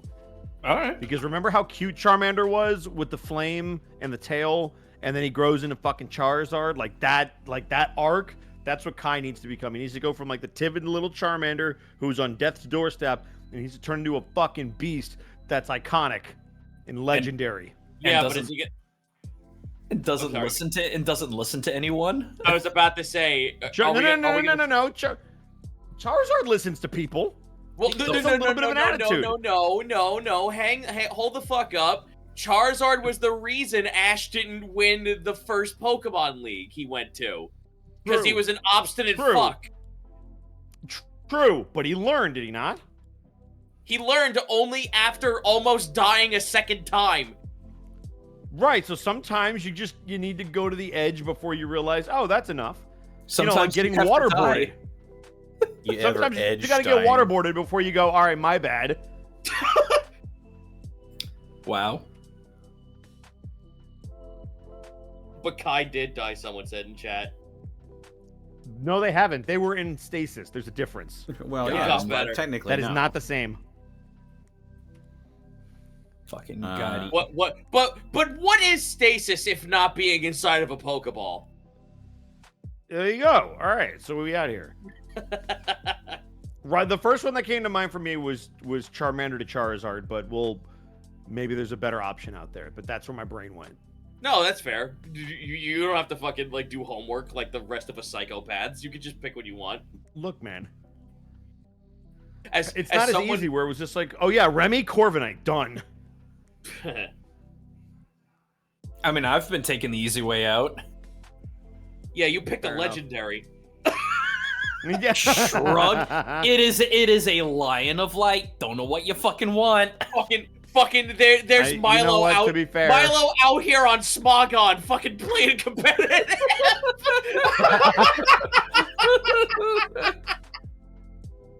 Listen.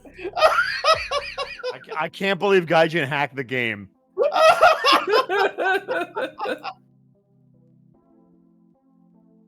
Man's out here playing the meta. Oh, damn it.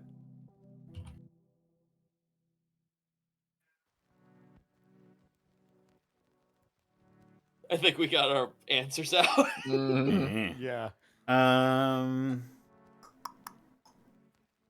Kai could have a Meowth, though, if we want to get real comical.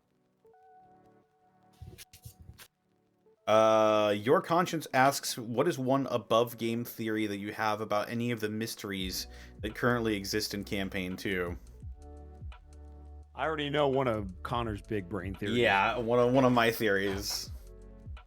I don't know if you want to say it live for everybody, but yours is really fuck it. We'll have it. We'll have it here laid out for everyone to see. I think that Brutus is being manipulated, or maybe even being possessed, specifically by the Black Goat. I have a conspiracy theory. Yeah. Gaius's uncle ends up being, what is his name? Duchenne? The guy that we're... Desmond Duchenne? Yeah. Desmond Duchenne. You know, yeah, the douchiest dude alive. Gaius's uncle was hired by Duchenne to take him out. That would be sick, man. Oh my god, Gaius is Miles Morales. Oh my god. Fuck. Is this his canon event? This is my canon event! It is your canon event. I wrote down my thoughts about my theory a while back. It was like months ago. About Brutus and his behavior. I think his behavior has something to do with the Black Goat. Like, if he's being possessed, that would make complete sense for the way he's been acting over the past year and a half. Otho gets kidnapped because he's the closest to Brutus's affairs. He'd know if there was a sudden shift in his demeanor, so he was taken care of. Brutus / the Black Goat staged the kidnapping that put Otho on ice for half a year. Brutus drove the point home by threatening to kill anyone who tried to help him, further driving away people around him, so that he'd be free to do basically whatever he wants without any scrutiny. The people who sail with him are loyal to him, so they wouldn't ask questions. His demeanor suddenly shifted. Especially if they got him to do shady shit. Except one did. Word Nahald. She said that Brutus was crazy and that's why she transferred to the Land Guard. Even Fadenfoldest sensed evil in Brutus, so if Brutus's body is, quote-unquote, not his own, that would explain everything.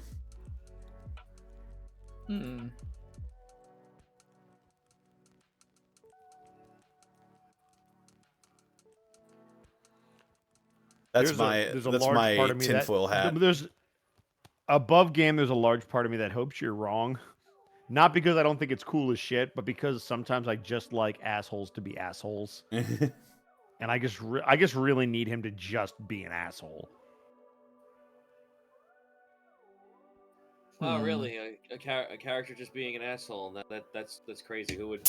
I know, right? What a concept. Who would do such a thing? What a concept. And maybe character growth can happen a little bit, but we can't just let the guy be an asshole. No. We gotta end it. We gotta end it. We gotta nip that shit in the bud quickly and quietly. No quietly. Angry characters who spout off of the mouth. No, just no angry characters whatsoever. This is my space, and fuck you on YouTube and everything. Fuck the players. Especially angry characters that don't eat pizza. Yeah, I know. Fuck those guys. You can't reject a beautiful pizza. Like, that's just not human. Man. Task would just shit on a pizza and throw it at someone. There you go. Let's ball that shit. Let's fucking peel back the layers on this onion while we sit in the red couch together, chat. Yeah.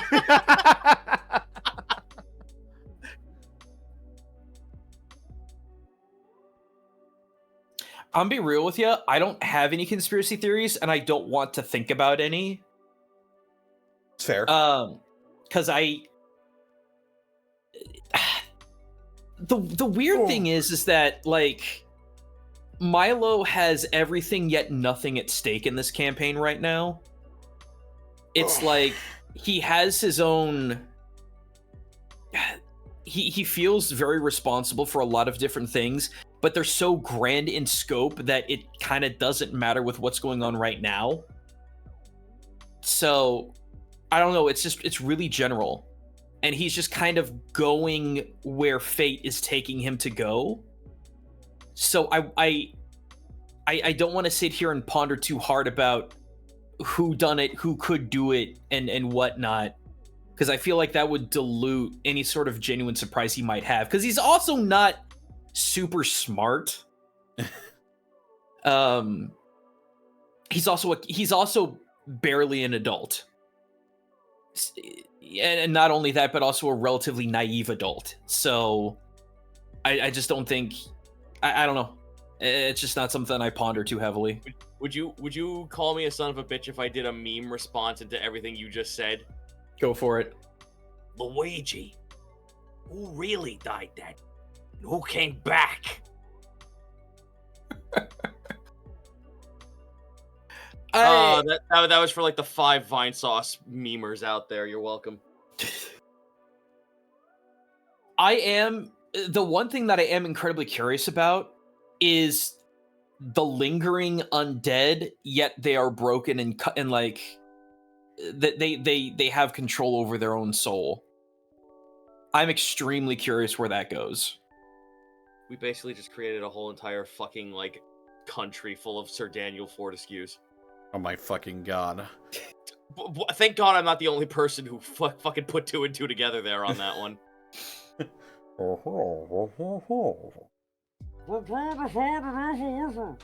I'm sorry, I don't understand. That's a very thick local accent.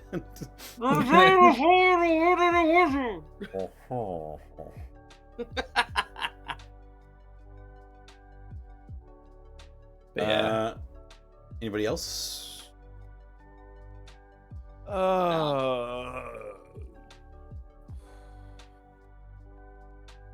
Yeah, I don't think I have any outrageous theories on what's going on right now. Move on, next bit. Right on.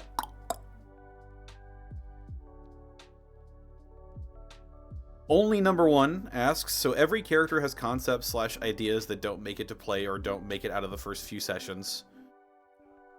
Escan's accent was originally pretty different for the first half of session 1. What's a concept that you had for your character that you liked but had to drop / change, and why did you drop it? I think I already told you one of mine. Mm-hmm.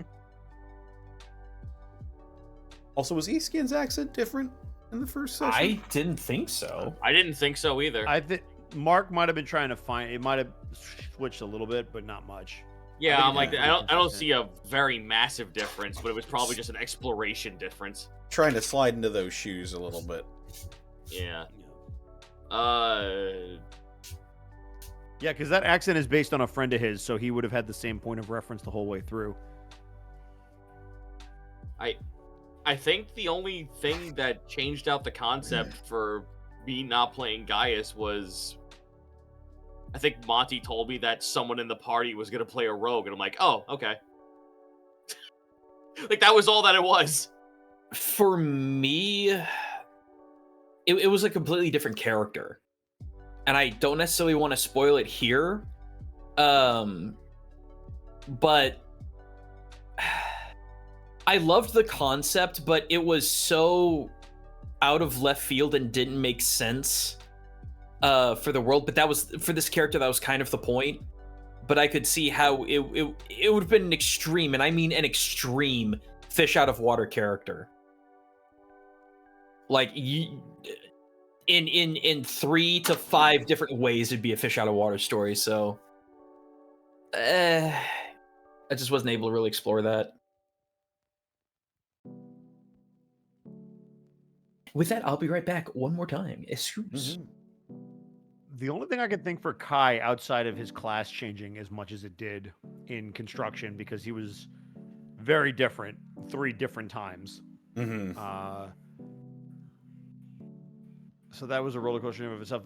There was a point in which Connor and I were mulling over the brother idea and who should be older or younger, and we tossed around the idea of Kai being the older brother, but eventually we switched it so that while Kai has the older brother dynamic where he looks after Otho, Otho is technically the older of the two. Which is a nice little flip on the trope.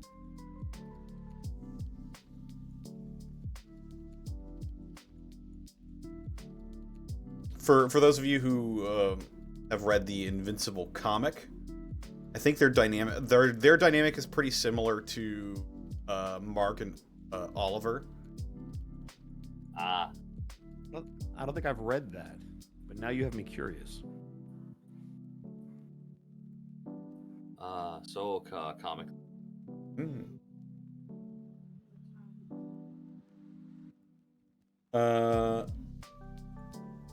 Yeah, and like I said, I already said mine.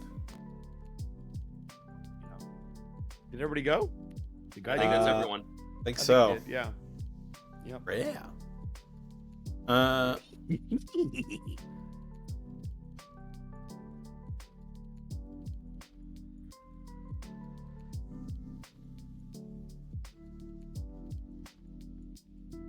Pink asks, as players, if you had to choose one of the other characters to play in Campaign 2, which character would you choose? Why? Kai, because Wizard. Wizard. Because Wizard is my wizard. Ranged casting or ranged melee is my fucking wheelhouse, dude. I love spell swords of all kinds, so yeah, I feel you. Listen, if you have something that lets me cast, I will fucking play it. I'm learning to love casters. There's a lot that they can do. Mm-hmm. I'm also playing one in our Baldur's Gate playthrough, which you can catch every Saturday or every other Saturday right here on twitch.tv/TheUnexpectables. Rah. Rihihi. Someone gifted me that game. Good. What about you, Good Connor? ass game. I think Escan, because I miss playing a druid. That's fair. You know what, Connor? Oh. Man, now that you say that out loud and I'm thinking about it, like, I just had a vision of 3.5 newbie players, Zito, wanting to play a druid as his first character and being told, no, you're a fucking snot-nosed little kid who doesn't know the rules, play a fighter instead. Man, I came out a weird time. So I'm just sitting here like, why the fuck haven't I played a druid yet? You gotta play Druid. At some point, I gotta. Campaign I guess. 3. Campaign 3, let's go. Druid Zito. Campaign 3. You ready to do 4 more years of this? 4 more years.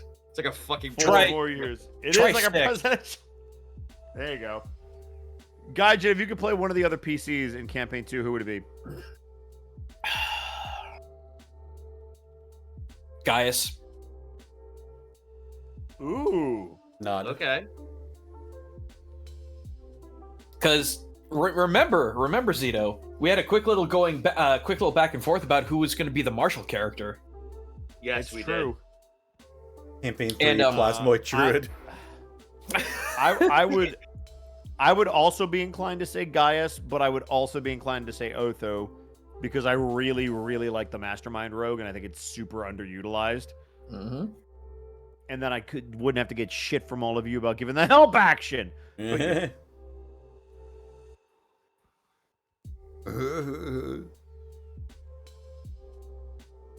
just fucking Gaius with fucking with Kai in the back. Get behind me, Doctor! Plasmoid Spore Druid. I don't want to do Spore Druid. Okay, I guess I we're do. opening this. I guess we're fucking opening this can of worms. Hang on, I'm looking at it. I'm sorry. Druid. Here it is. If as fucking bare ass as it is, I would take the one that is it Shepherd is the one that lets you go whole hog on transforming yourself into a creature? That is not Shepherd. It is Yeah, Shepherd's Circle of pets. Nature? Is it Moon? Might be Moon.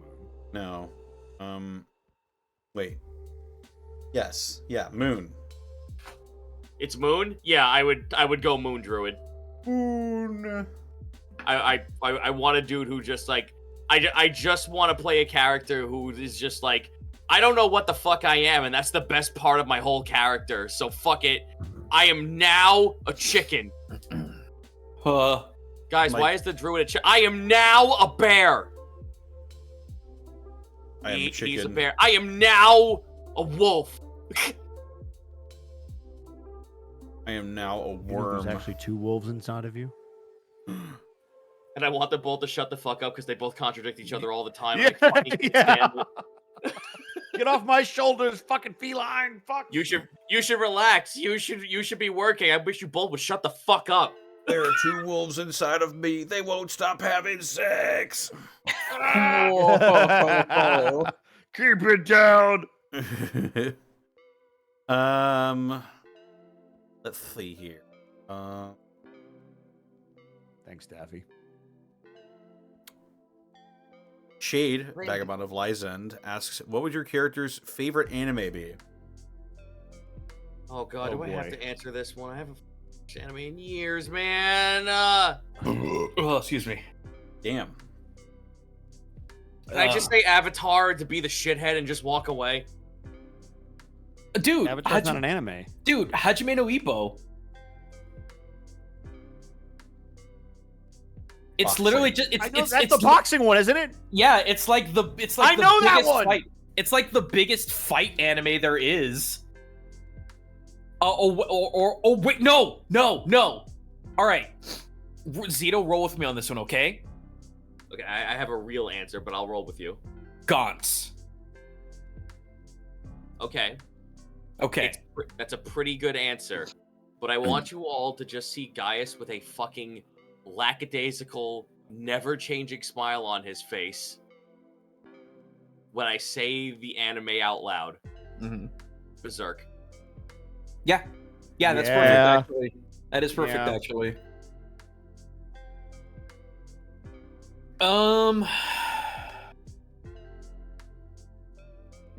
you want my no? Even the knee jerk's too stupid. I think Milo would like Hamtaro. I can see it. Dude, that's fine. That's super fine. Oh my Fair god. and valid.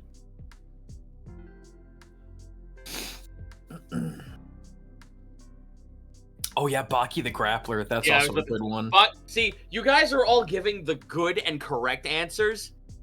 I wanted to give you the good and correct answer that came out of me, because if I was gonna also give you pretty on par.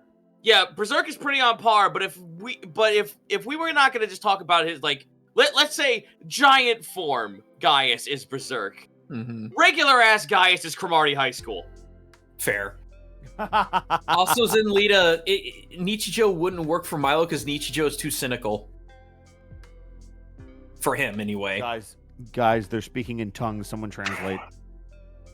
You work in the fucking industry, don't you? Yeah. Yeah. Yeah. Yeah. I said what I said.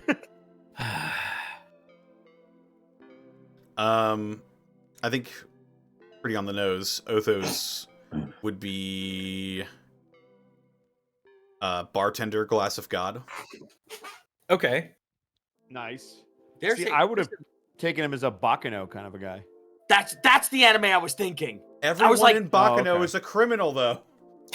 Yeah, so it seems like it'd be very Otho. Bakano is one of my favorite anime, like, of all time. I know, that's specifically the dub. Really fucking good. Hey, Connor. The dub is insane. A couple people in chat are saying it. Detective Conan. Case closed. Yeah, absolutely. Yeah. That would also be up there, but yeah, either Case Closed or Bartender, Glass of God, which is getting a new anime next year. I'm very excited for that. Wait a minute. I'm sorry. I'm like, what? I just had a fucking like Jimmy Neutron brain blast idea when I said the thing out loud to myself in silence. Gaius is One Punch Man. Yeah. Ooh, that's also really good.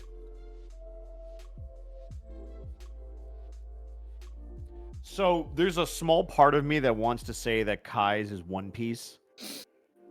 There's a small part of me that wants to do that, but having never seen an episode and not knowing anything about it, I can't in good faith say that.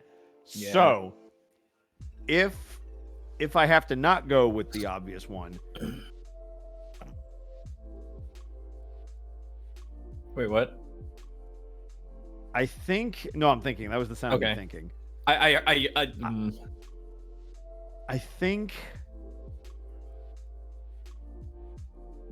I think it comes down to two. There's two that popped in my head. The first one is Gurren Lagann. Okay. The second one, this is going to seem a little strange, is Wolf's Rain. Nope, take the second one. Take the second one. I kind of lean towards the second one too, even though everything gets fucked up. I think Kai would relate a lot to a lot of the characters in that. No, Wolf's Rain fucking hits the nail on the head, dude. It is a fucking deep ass anime. Dude, that shit is like dark as fuck. Bro, I'm up there with everyone's like, furry and whatnot. I'm just like, as someone who I'm gonna put my hand on your shoulder. Listen, it's a good show. I don't give a shit. Oh, I'm gonna put my hand on your shoulder one more time and look at you straight in the eye and just go, Blue Submarine number 6. Yeah. You know, I think guys could get in a Trigun. A little. A very little. I could see it, but no, I'm gonna stick with my guns on One Punch Man. That's fair.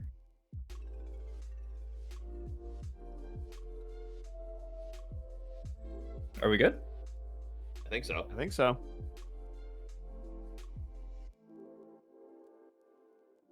Yeah. Well then.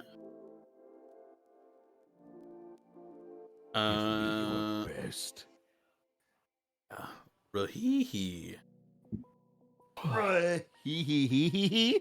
Can you imagine the fucking absolute like shit show that would have occurred if one of us said Golden Boy in 2023? You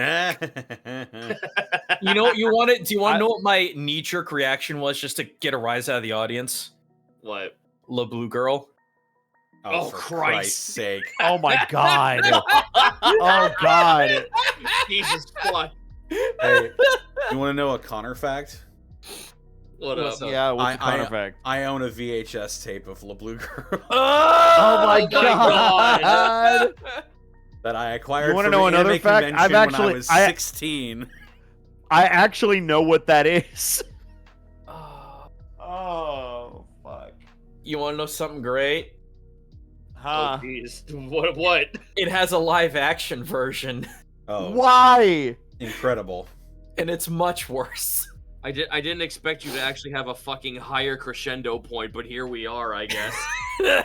Oh, I just thought of something for the anime, by the way. Yeah. It probably wouldn't be his favorite, but I think Otha would appreciate Monster. Okay. Oh, okay. There's a small part of me that wants to think that Cowboy Bebop would be on his list. Same, actually. I guess he feels like a Spike Spiegel. Like, he's not a criminal, but he's slick and cool, and he just gives off those vibes. He's like a bounty hunter sort of dude. Yeah, he's not a bad guy. Yeah. He's a cowboy. He's a cowboy, baby. Let's see. For those of you asking what La Blue Girl is, you can Google it. Yeah. No. If you're under 18. No, and then don't do it. not. No, I'm gonna answer that question with another question. Are you 18 years or older? That's what I said. As long as you're over 18. Exercise caution and common sense when you Google things. I was gonna say you will end up on a watch list, but I am almost 40 years old, and I'm not old enough for it.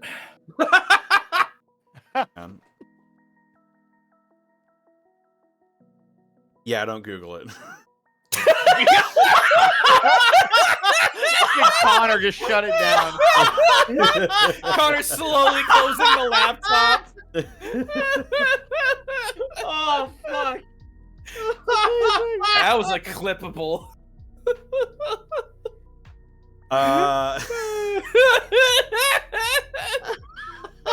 Connor took one for the team.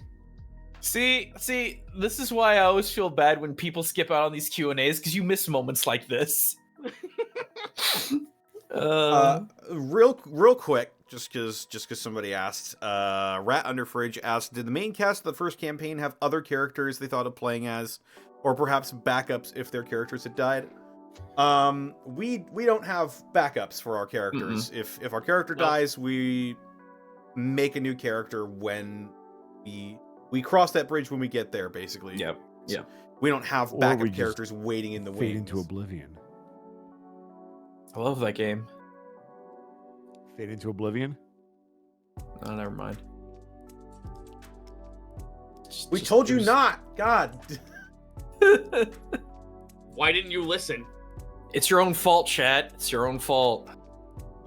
I've washed my hands of this. For me, I regret looking it up. There you go. For me, I think Panic was the first character that came to mind. I ran with him. I've talked.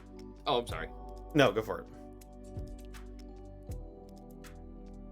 I didn't come up with Task. I was tricked into playing him by Taka.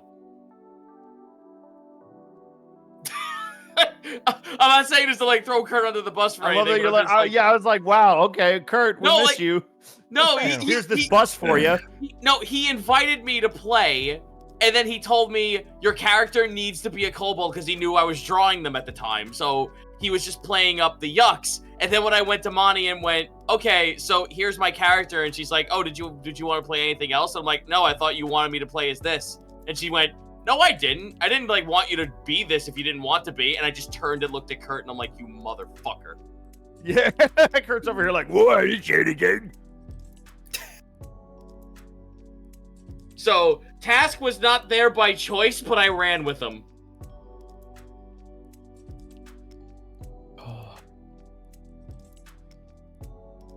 I think you said that you were initially going to play as Sorcerer, right?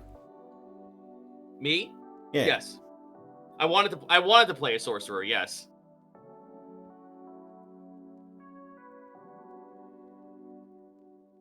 But whatever. I got to play Coward Ranger, and I'm good. Yeah. What about What about any of our other fillers in here? They have sorry, a different what was- idea. Did you have a different idea for your first campaign character? Not really. Like I think we've answered this question at least a couple times, but I was perfectly happy with the character I had and the character I have, so I got nothing, man. So someone in chat is confused. Someone's asking me, was Task a coward? No, Task wasn't a coward, but I just like calling ranged attacker anything a coward. Well, that just hurts my feelings. Yeah, you coward. Yeah, and you get to survive for more than any one of us. Oh, I'm Little the bitch guy boy who over here with his technically frying pan. Bro, listen, I'm the guy who has to go down first. That's my job. Because if I go down first, that means I gave you guys like 5 to 8 turns to figure something out. Pushes his glasses up, and Remy, just don't get hit forehead. You're just a fucking outlier, you piece of shit. What was your AC by the end of the Perfect campaign? segue. 22 with shield? Okay, so first of all, if I'm hasted and maxed out on all my stuff and use the shield spell, it was in the 30s. Second of all, there was never any consideration in my mind to not be Remy, to get back to the question at hand. He was exactly what he needed to be a guest character, and when he became more reoccurring, the way that he evolved quickly turned him into one of my favorite characters that I've ever played. I adore him to death, and I could not imagine not having played him. I love Remy. It's no secret. And I miss the fuck out of him. Yeah. There, I got heavy and emotional. Shut up.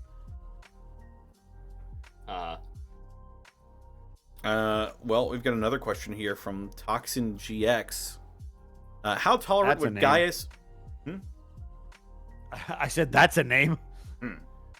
How tolerant would Gaius and Otha be of someone dating their sibling? I mean... it's a little circumstantial, isn't it? Yeah, it is. It depends. I think Otha would be pretty nosy. He'd be like, what did they do? Dude, how long have you known them? Are they a good person? Are they a criminal? Can I meet them? I mean, I just want to talk to him. Load shotgun. Yeah. well, Gaius' younger brother is too young to be dating anything, and Gaius's younger sister, like, he would have like a bird's eye view passing glance just to make sure that the person's not being a dick to her. But if he ever was to show any retaliation or like any like concern over who his sister would be dating, she would beat the shit out of him. And not even physically, just like she would yell at him, do something, like tell him to like just go fuck off, and he would just be sad for the rest of the day. I feel like if the shoes were flipped, Kai would just play the wingman, and he'd like send a message to Otho's head during the date and completely fuck up his speech as he's trying to like put the moves on. So I could just imagine him talking about something super intelligent. It's just, Green leader, this is red leader. Tell her her eyes are pretty. and he's I'm sorry. Just throws off his train of thought. The mongoose is in the snake nest. I repeat, the mongoose is in the The snake mongoose nest. is in the snake nest. What is that? What are you talking about? What does that mean? Not meant for you. Thank That you, was not Green meant for Leader. you. I didn't. Thank you, I Green said Leader. the I out have loud the part. situation under control. Copy that, green leader. This is red leader. I'll be on standby doing the rounds. Walks by the table while Guys, whispering look at him. into the stone. Gaius just look like just walks behind the fucking like the shrub and just looks down at him. Why the fuck are you saying shit like this? Yeah. Fucking thing. The chicken has flown the coop. The chicken has flown the coop. What does that mean? Can I get two? Can I get 2 orders of ale? Can I get? Oh, this thing's still on. Can I get a fucking Oh, there's a bee in my soda! No! Oh God! Oh God! I need this to happen now. I don't know how, but I need this to happen. Forcing aneurysm into your brain. Just out of, and My then head hurts. out of nowhere, Colonel. Colonel. I need info on this date. This is just like one of my Japanese anime. Snake, it's me, Master Miller. Have you heard of the High Elves? Oh God. I got 1 or 2 left, kids. Let's get it rolling. I'm sorry. I gotta go to I'm sorry. bed. I don't know what just happened. Let's see here. I'm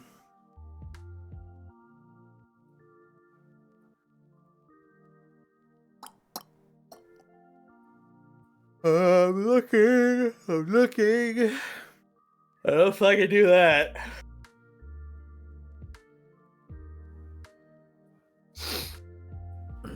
You're not yawning because my sleep schedule fucked like an inhuman person. I'm not tired. You're tired. I mean, I woke up like 20 minutes before we started. Oh God. Dude, I I got like 4 hours of sleep on the plane, and I'm only gonna get maybe 2.5 on the plane that I'm about to take in a couple hours. Dang. Oh. I'm going all over. Meek asks, "What is your favorite location in Campaign 2?" Motorola, because I just like coastal towns. Yeah, I really like the love city of coastal town, too. Martorello. I think I might be biased, but I agree. Yeah, no. Well, you're biased for story reasons. I'm biased because I've always lived on a coastline all my entire life, and then when I moved to Texas, I felt like I was dying on the inside. Well, now you're back. What What about you, Gaijin? I like Eastonville. Shut up. Hey, It is pretty basic cool. Bitch, I like it. It's pretty I cool. like it because Eastonville is quickly becoming home to everything you would not expect in a D&D campaign, and I really like that. Think about it. We have barbarian berserkers coming in from the south. To the north, we have an entire town of skeletons. We have various different informants from very shady backgrounds running info for us. It's like the fact that it was so royally fucked and is slowly becoming unfucked is just making it the most interesting place in my book. It's a shithole, but it's our shithole. No, it's not even a shithole anymore. It's just so different now. So I don't know. It's a dump, but it's our dump. Fell for that trap, Gaijin. What a trap. That was a box with a string and a piece of cheese, and I'm lactose intolerant. What All about right. you, Connor?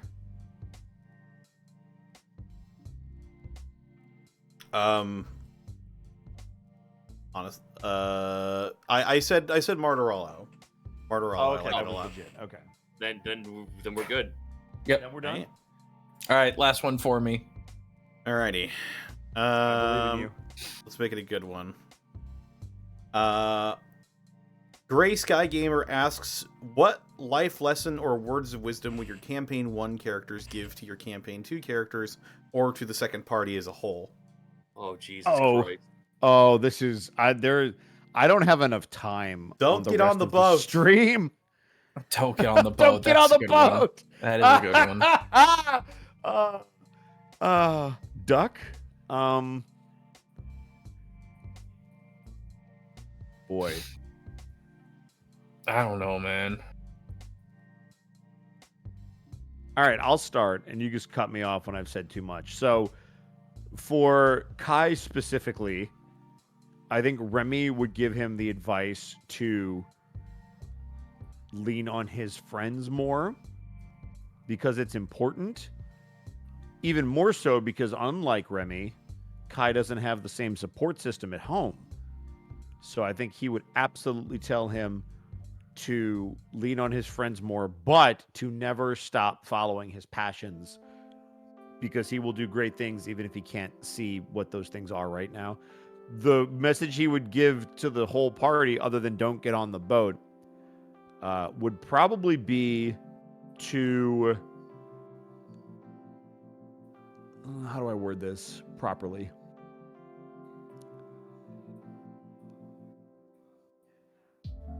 I think he would warn them to keep perspective about what they think is good and what they think is evil.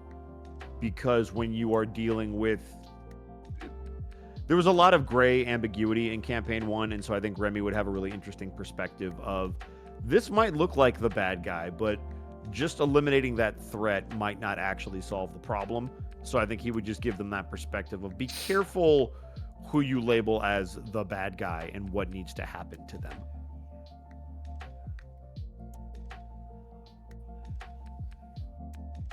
Also, you don't always get to pick your allies. I think the one thing Greckles would tell Milo, it's just a 4 simple word sentence. It's not that simple. And I will let that hang there. I can think of 3 words that Remy could give him. That's not nice. Oh, okay.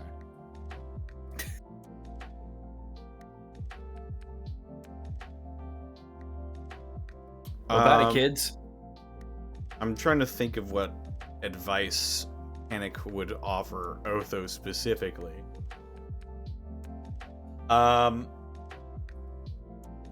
He would thank him for being a fan. Thanks for coming to my concerts as you kept all your ticket stubs. Yeah. This is not canon. No, this is your canon event. That's not fucking canon. I think Panic's advice to Otho would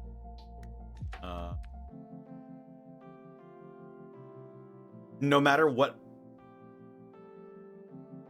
role you may play or what person you might need to be, remember who you are on the inside. Take the stick out of your ass. I know a guy. And take the Don't be stick like out him. of your ass. No one likes that guy. All my homies hate that guy.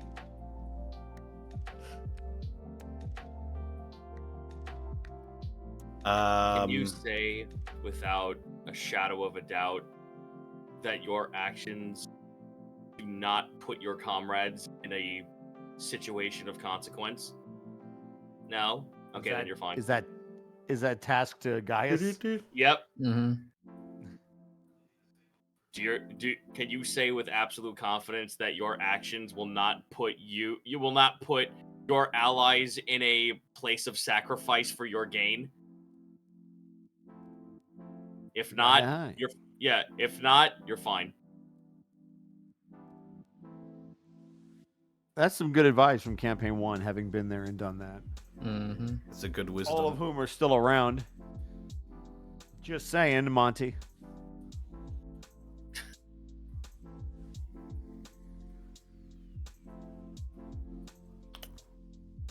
I could have condensed that down, but that would be spoilers for something. Mm-hmm.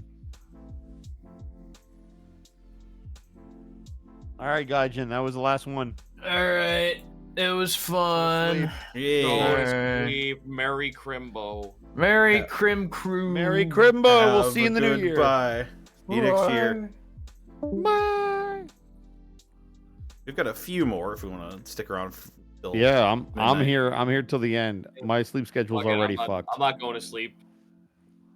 I'm about to go central to East Coast. I'm gonna be with Zito for a couple days.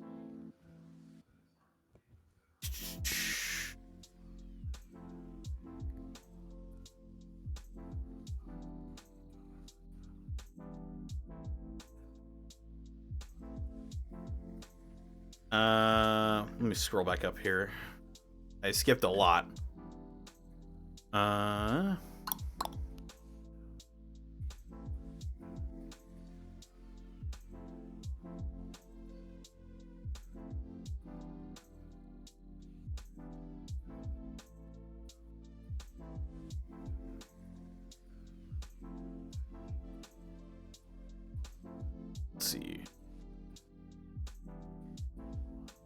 For those of you who have pets, asks Magic Ninja, what do you think your pet's D&D class would be? Oh man. So I think Tio would be a rogue. He's not really a pet, but he was Remy's partner as close as one can be. I feel like probably an arcane trickster, honestly. I'm gonna go Prince Division on you. We're gonna talk about Kobe. I feel like Kobe would be a warlock or a sorcerer, because basilisks are magical by nature. And then we've got Wark. I feel like Wark would be... Great question. Well, he could transform a little bit. Wark might be a druid, except instead of wild shape, it would be like inanimate object shape.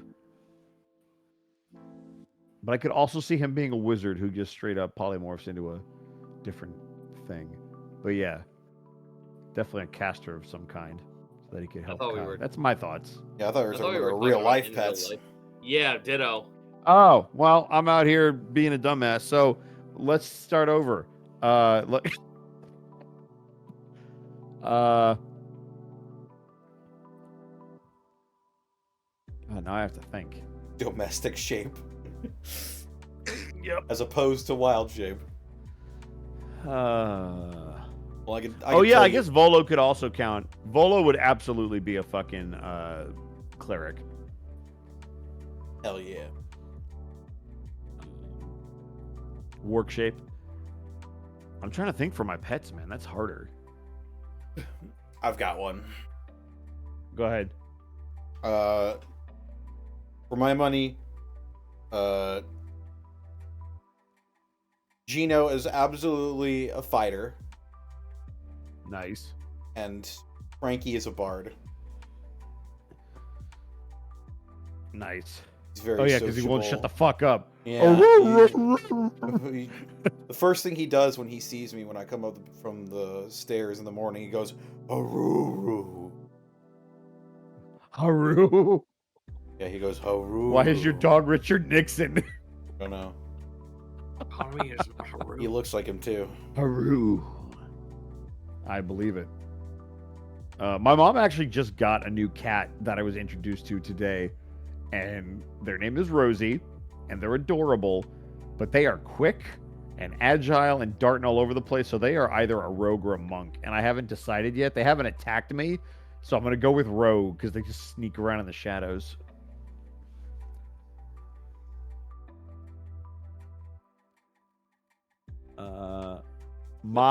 My first dog, Copper, would absolutely be a fucking paladin, because this dog was the most docile, chill, helpful, amazing dog. It was a therapy dog.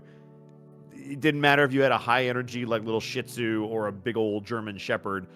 Like, this dog was never phased. It could deal with anybody. It was great around kids. It dealt with cancer patients. Like, it did agility. It did everything. It'd be a paladin because it was a good boy. She was amazing.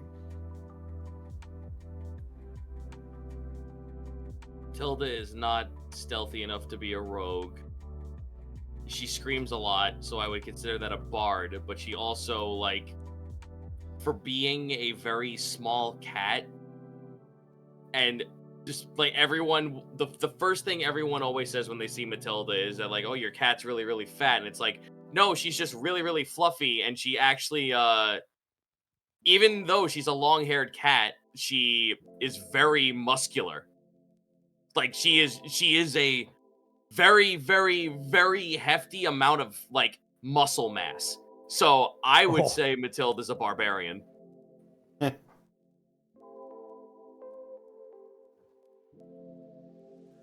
She will, you will just hear the loudest fucking lump smashing noise in the middle of 4 o'clock in the morning.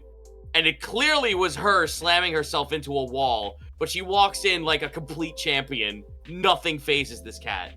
Nothing happened. Everything's fine. Yep. So Matilda is 100% a barbarian because her berserker rage Matilda is also is a her unit. screaming for food. The berserker rage in her is just her screaming for food, though she's like always an hour or two off. It's like, you're close, but no. So she's an idiot. Yeah, Dump fair stat. enough. Intelligence. Dump stat. I was just gonna, yep. Yep. So Matilda is -1. absolutely. She technically is like her breed is a Norwegian forest cat, so barbarian works.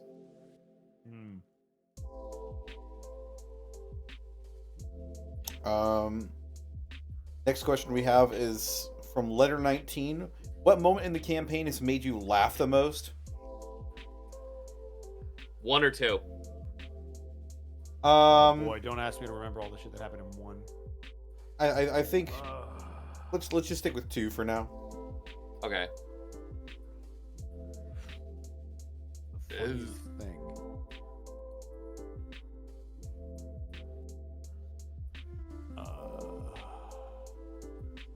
I think one of the moments that's up there for me is the Mussuk reveal. Oh yeah. Masak. Sack.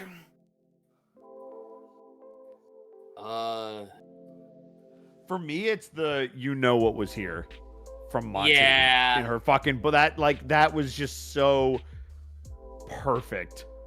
As a DM, I'm just sitting there like, yeah, no, this is just fucking. It's like, you know what's here? Okay. You know what's here? Yep. Yeah. What did I mean by this? What did I don't understand.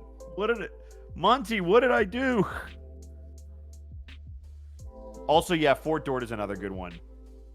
But like that saga was funny, and like no, I can't think of a particular moment that was funny, but the whole thing. In You know, general, you know what's here is the best for me. You know what's here is pretty good, yeah. I also like the when Gaius and Milo got locked out from the initial mage vault we went into. Oh yeah. Oh yeah. It's like, oh my god, oh guys, there's so much fun and activities here for us.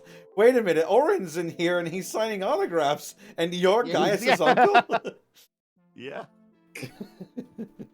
God.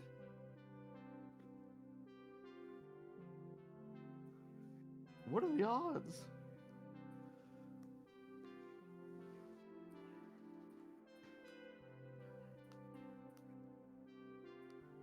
I think that's there's another one.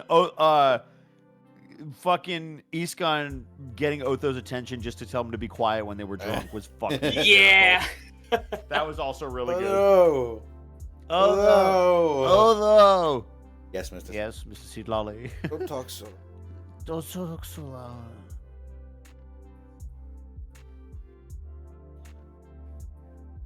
It was so good. I think that was that answer. Mm-hmm. Probably do one more. Make it a good one. Good to me. Yeah, make this one good. If you ever had a dream where you could do so much you could do. Do you think that you could do anything? Yes. No!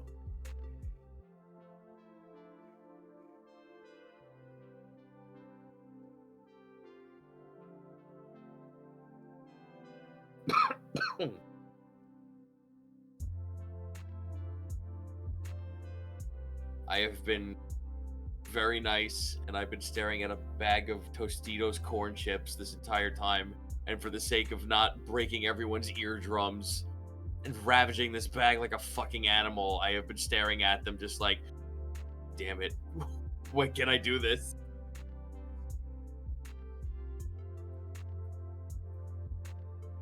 I'm showing decorum, chat. Who are you? And what have you done with Christopher Zito? Don't say my full name. Don't say my government. Only my parents are allowed. Only my parents are allowed to do that, and only when I fuck up. Now, Christopher.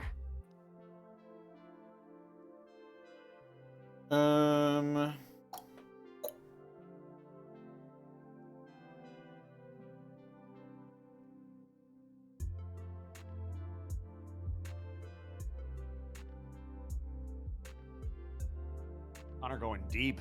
Yeah, I'm looking for a good one.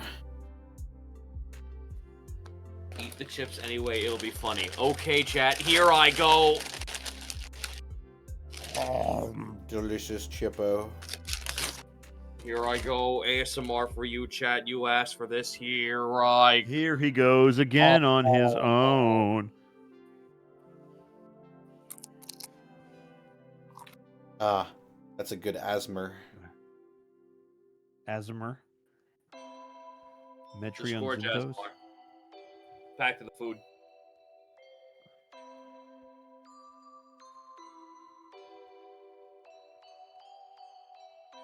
Damn.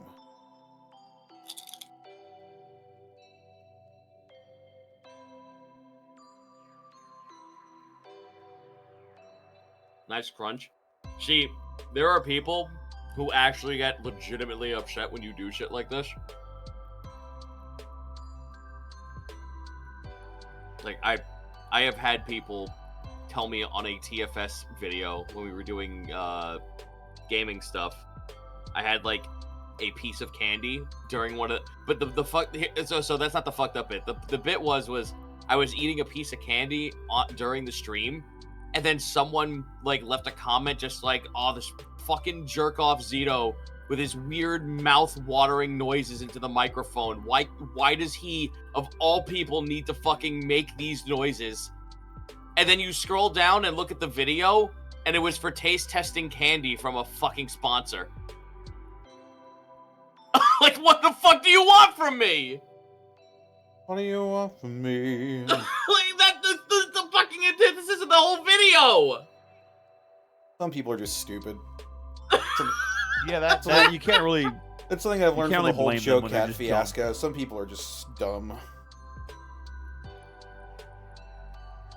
Anyway, we'll do this for our last question. Very fitting. Chehalem the Wiki Mom asks, if your character was in a Hallmark Christmas movie, what would your role be? Oh my god. I think Otho is absolutely the advertising executive from New York who has it all. I'm the next door neighbor. Gaius is the next door neighbor that has all the advice, but it's not for the protagonist, but somehow they gleam insight out of it. Pi is the protagonist who learns the meaning of Christmas. Damn, that's crazy. I told him how to hide a body.